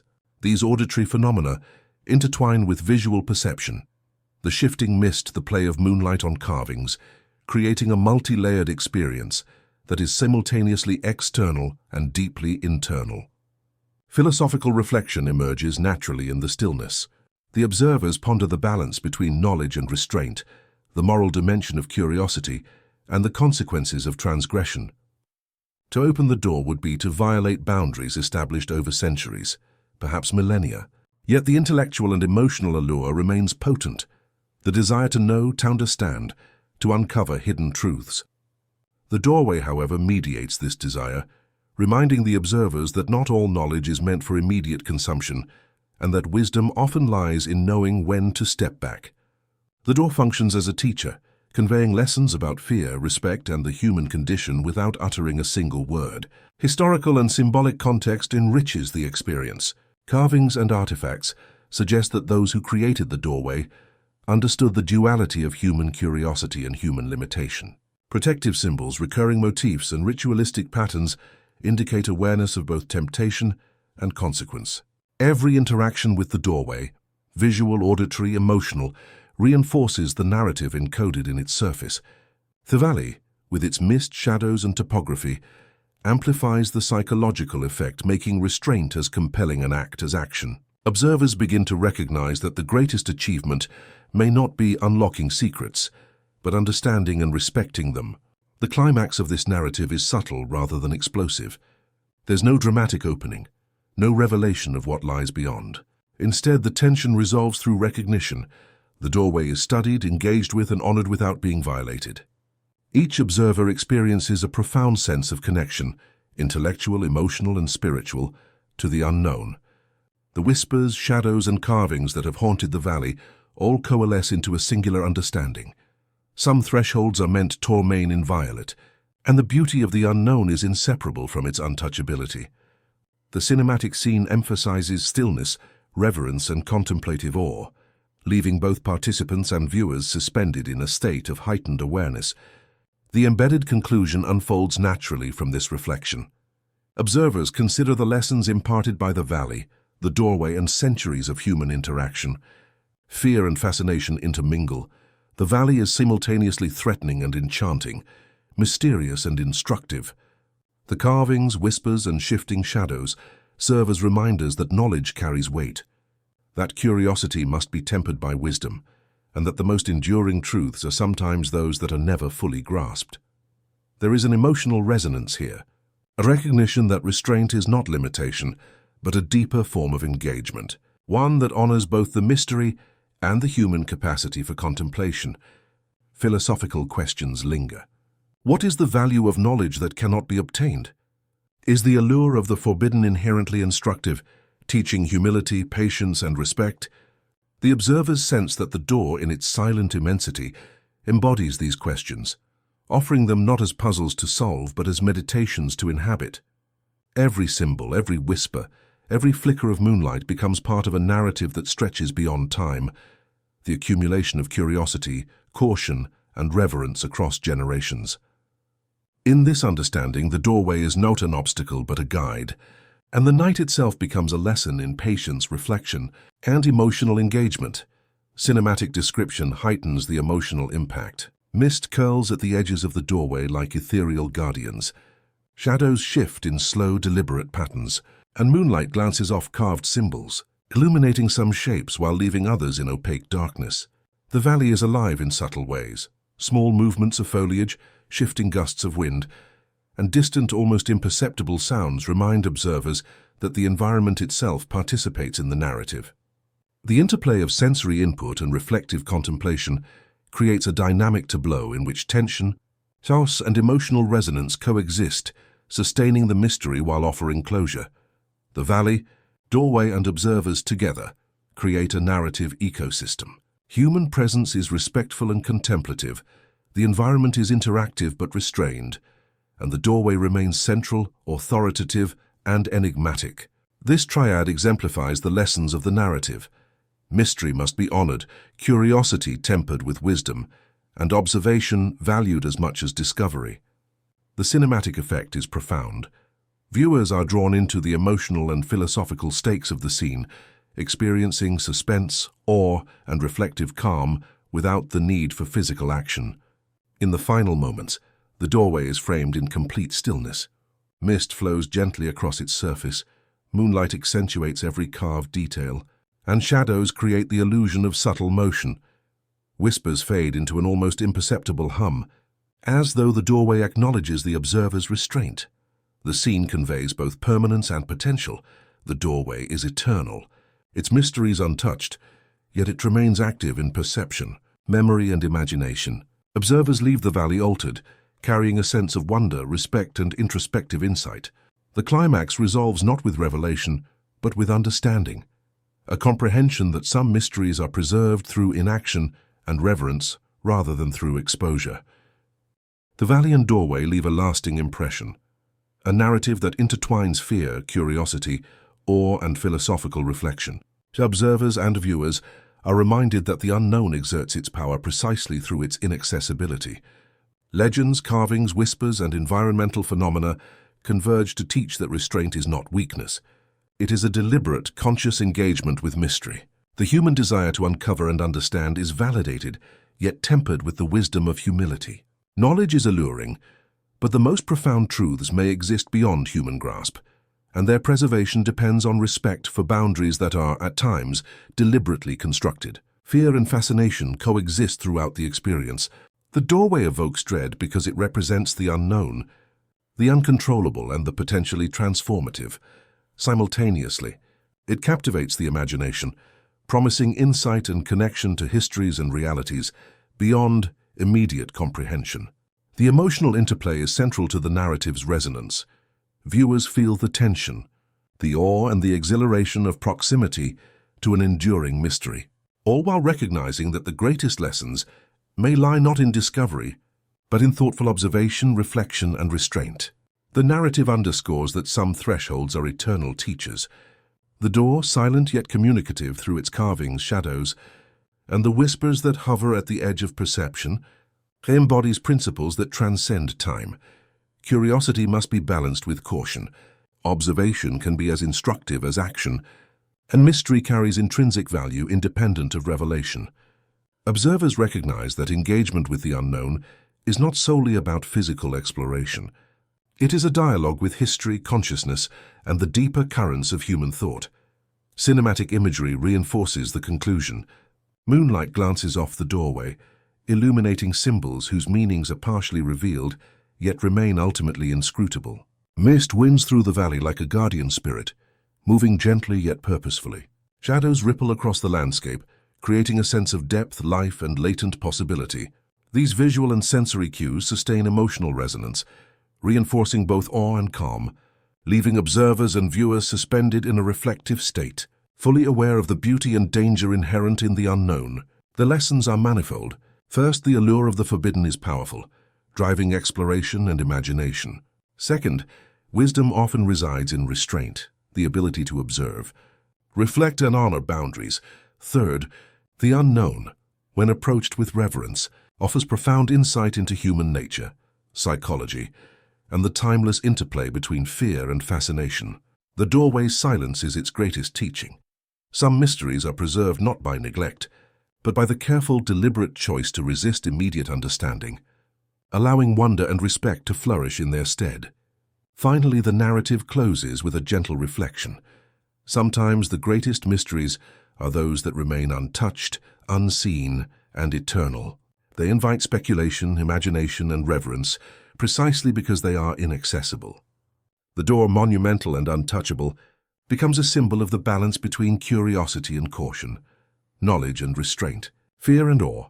Observers leave with an indelible sense of connection to the unknown, carrying the memory of whispers, carvings, shadows, and mist as reminders that engagement with mystery is as much about perception, reflection, and emotional resonance as it is about discovery. The valley returns to stillness, the night holding its breath, the doorway unwavering.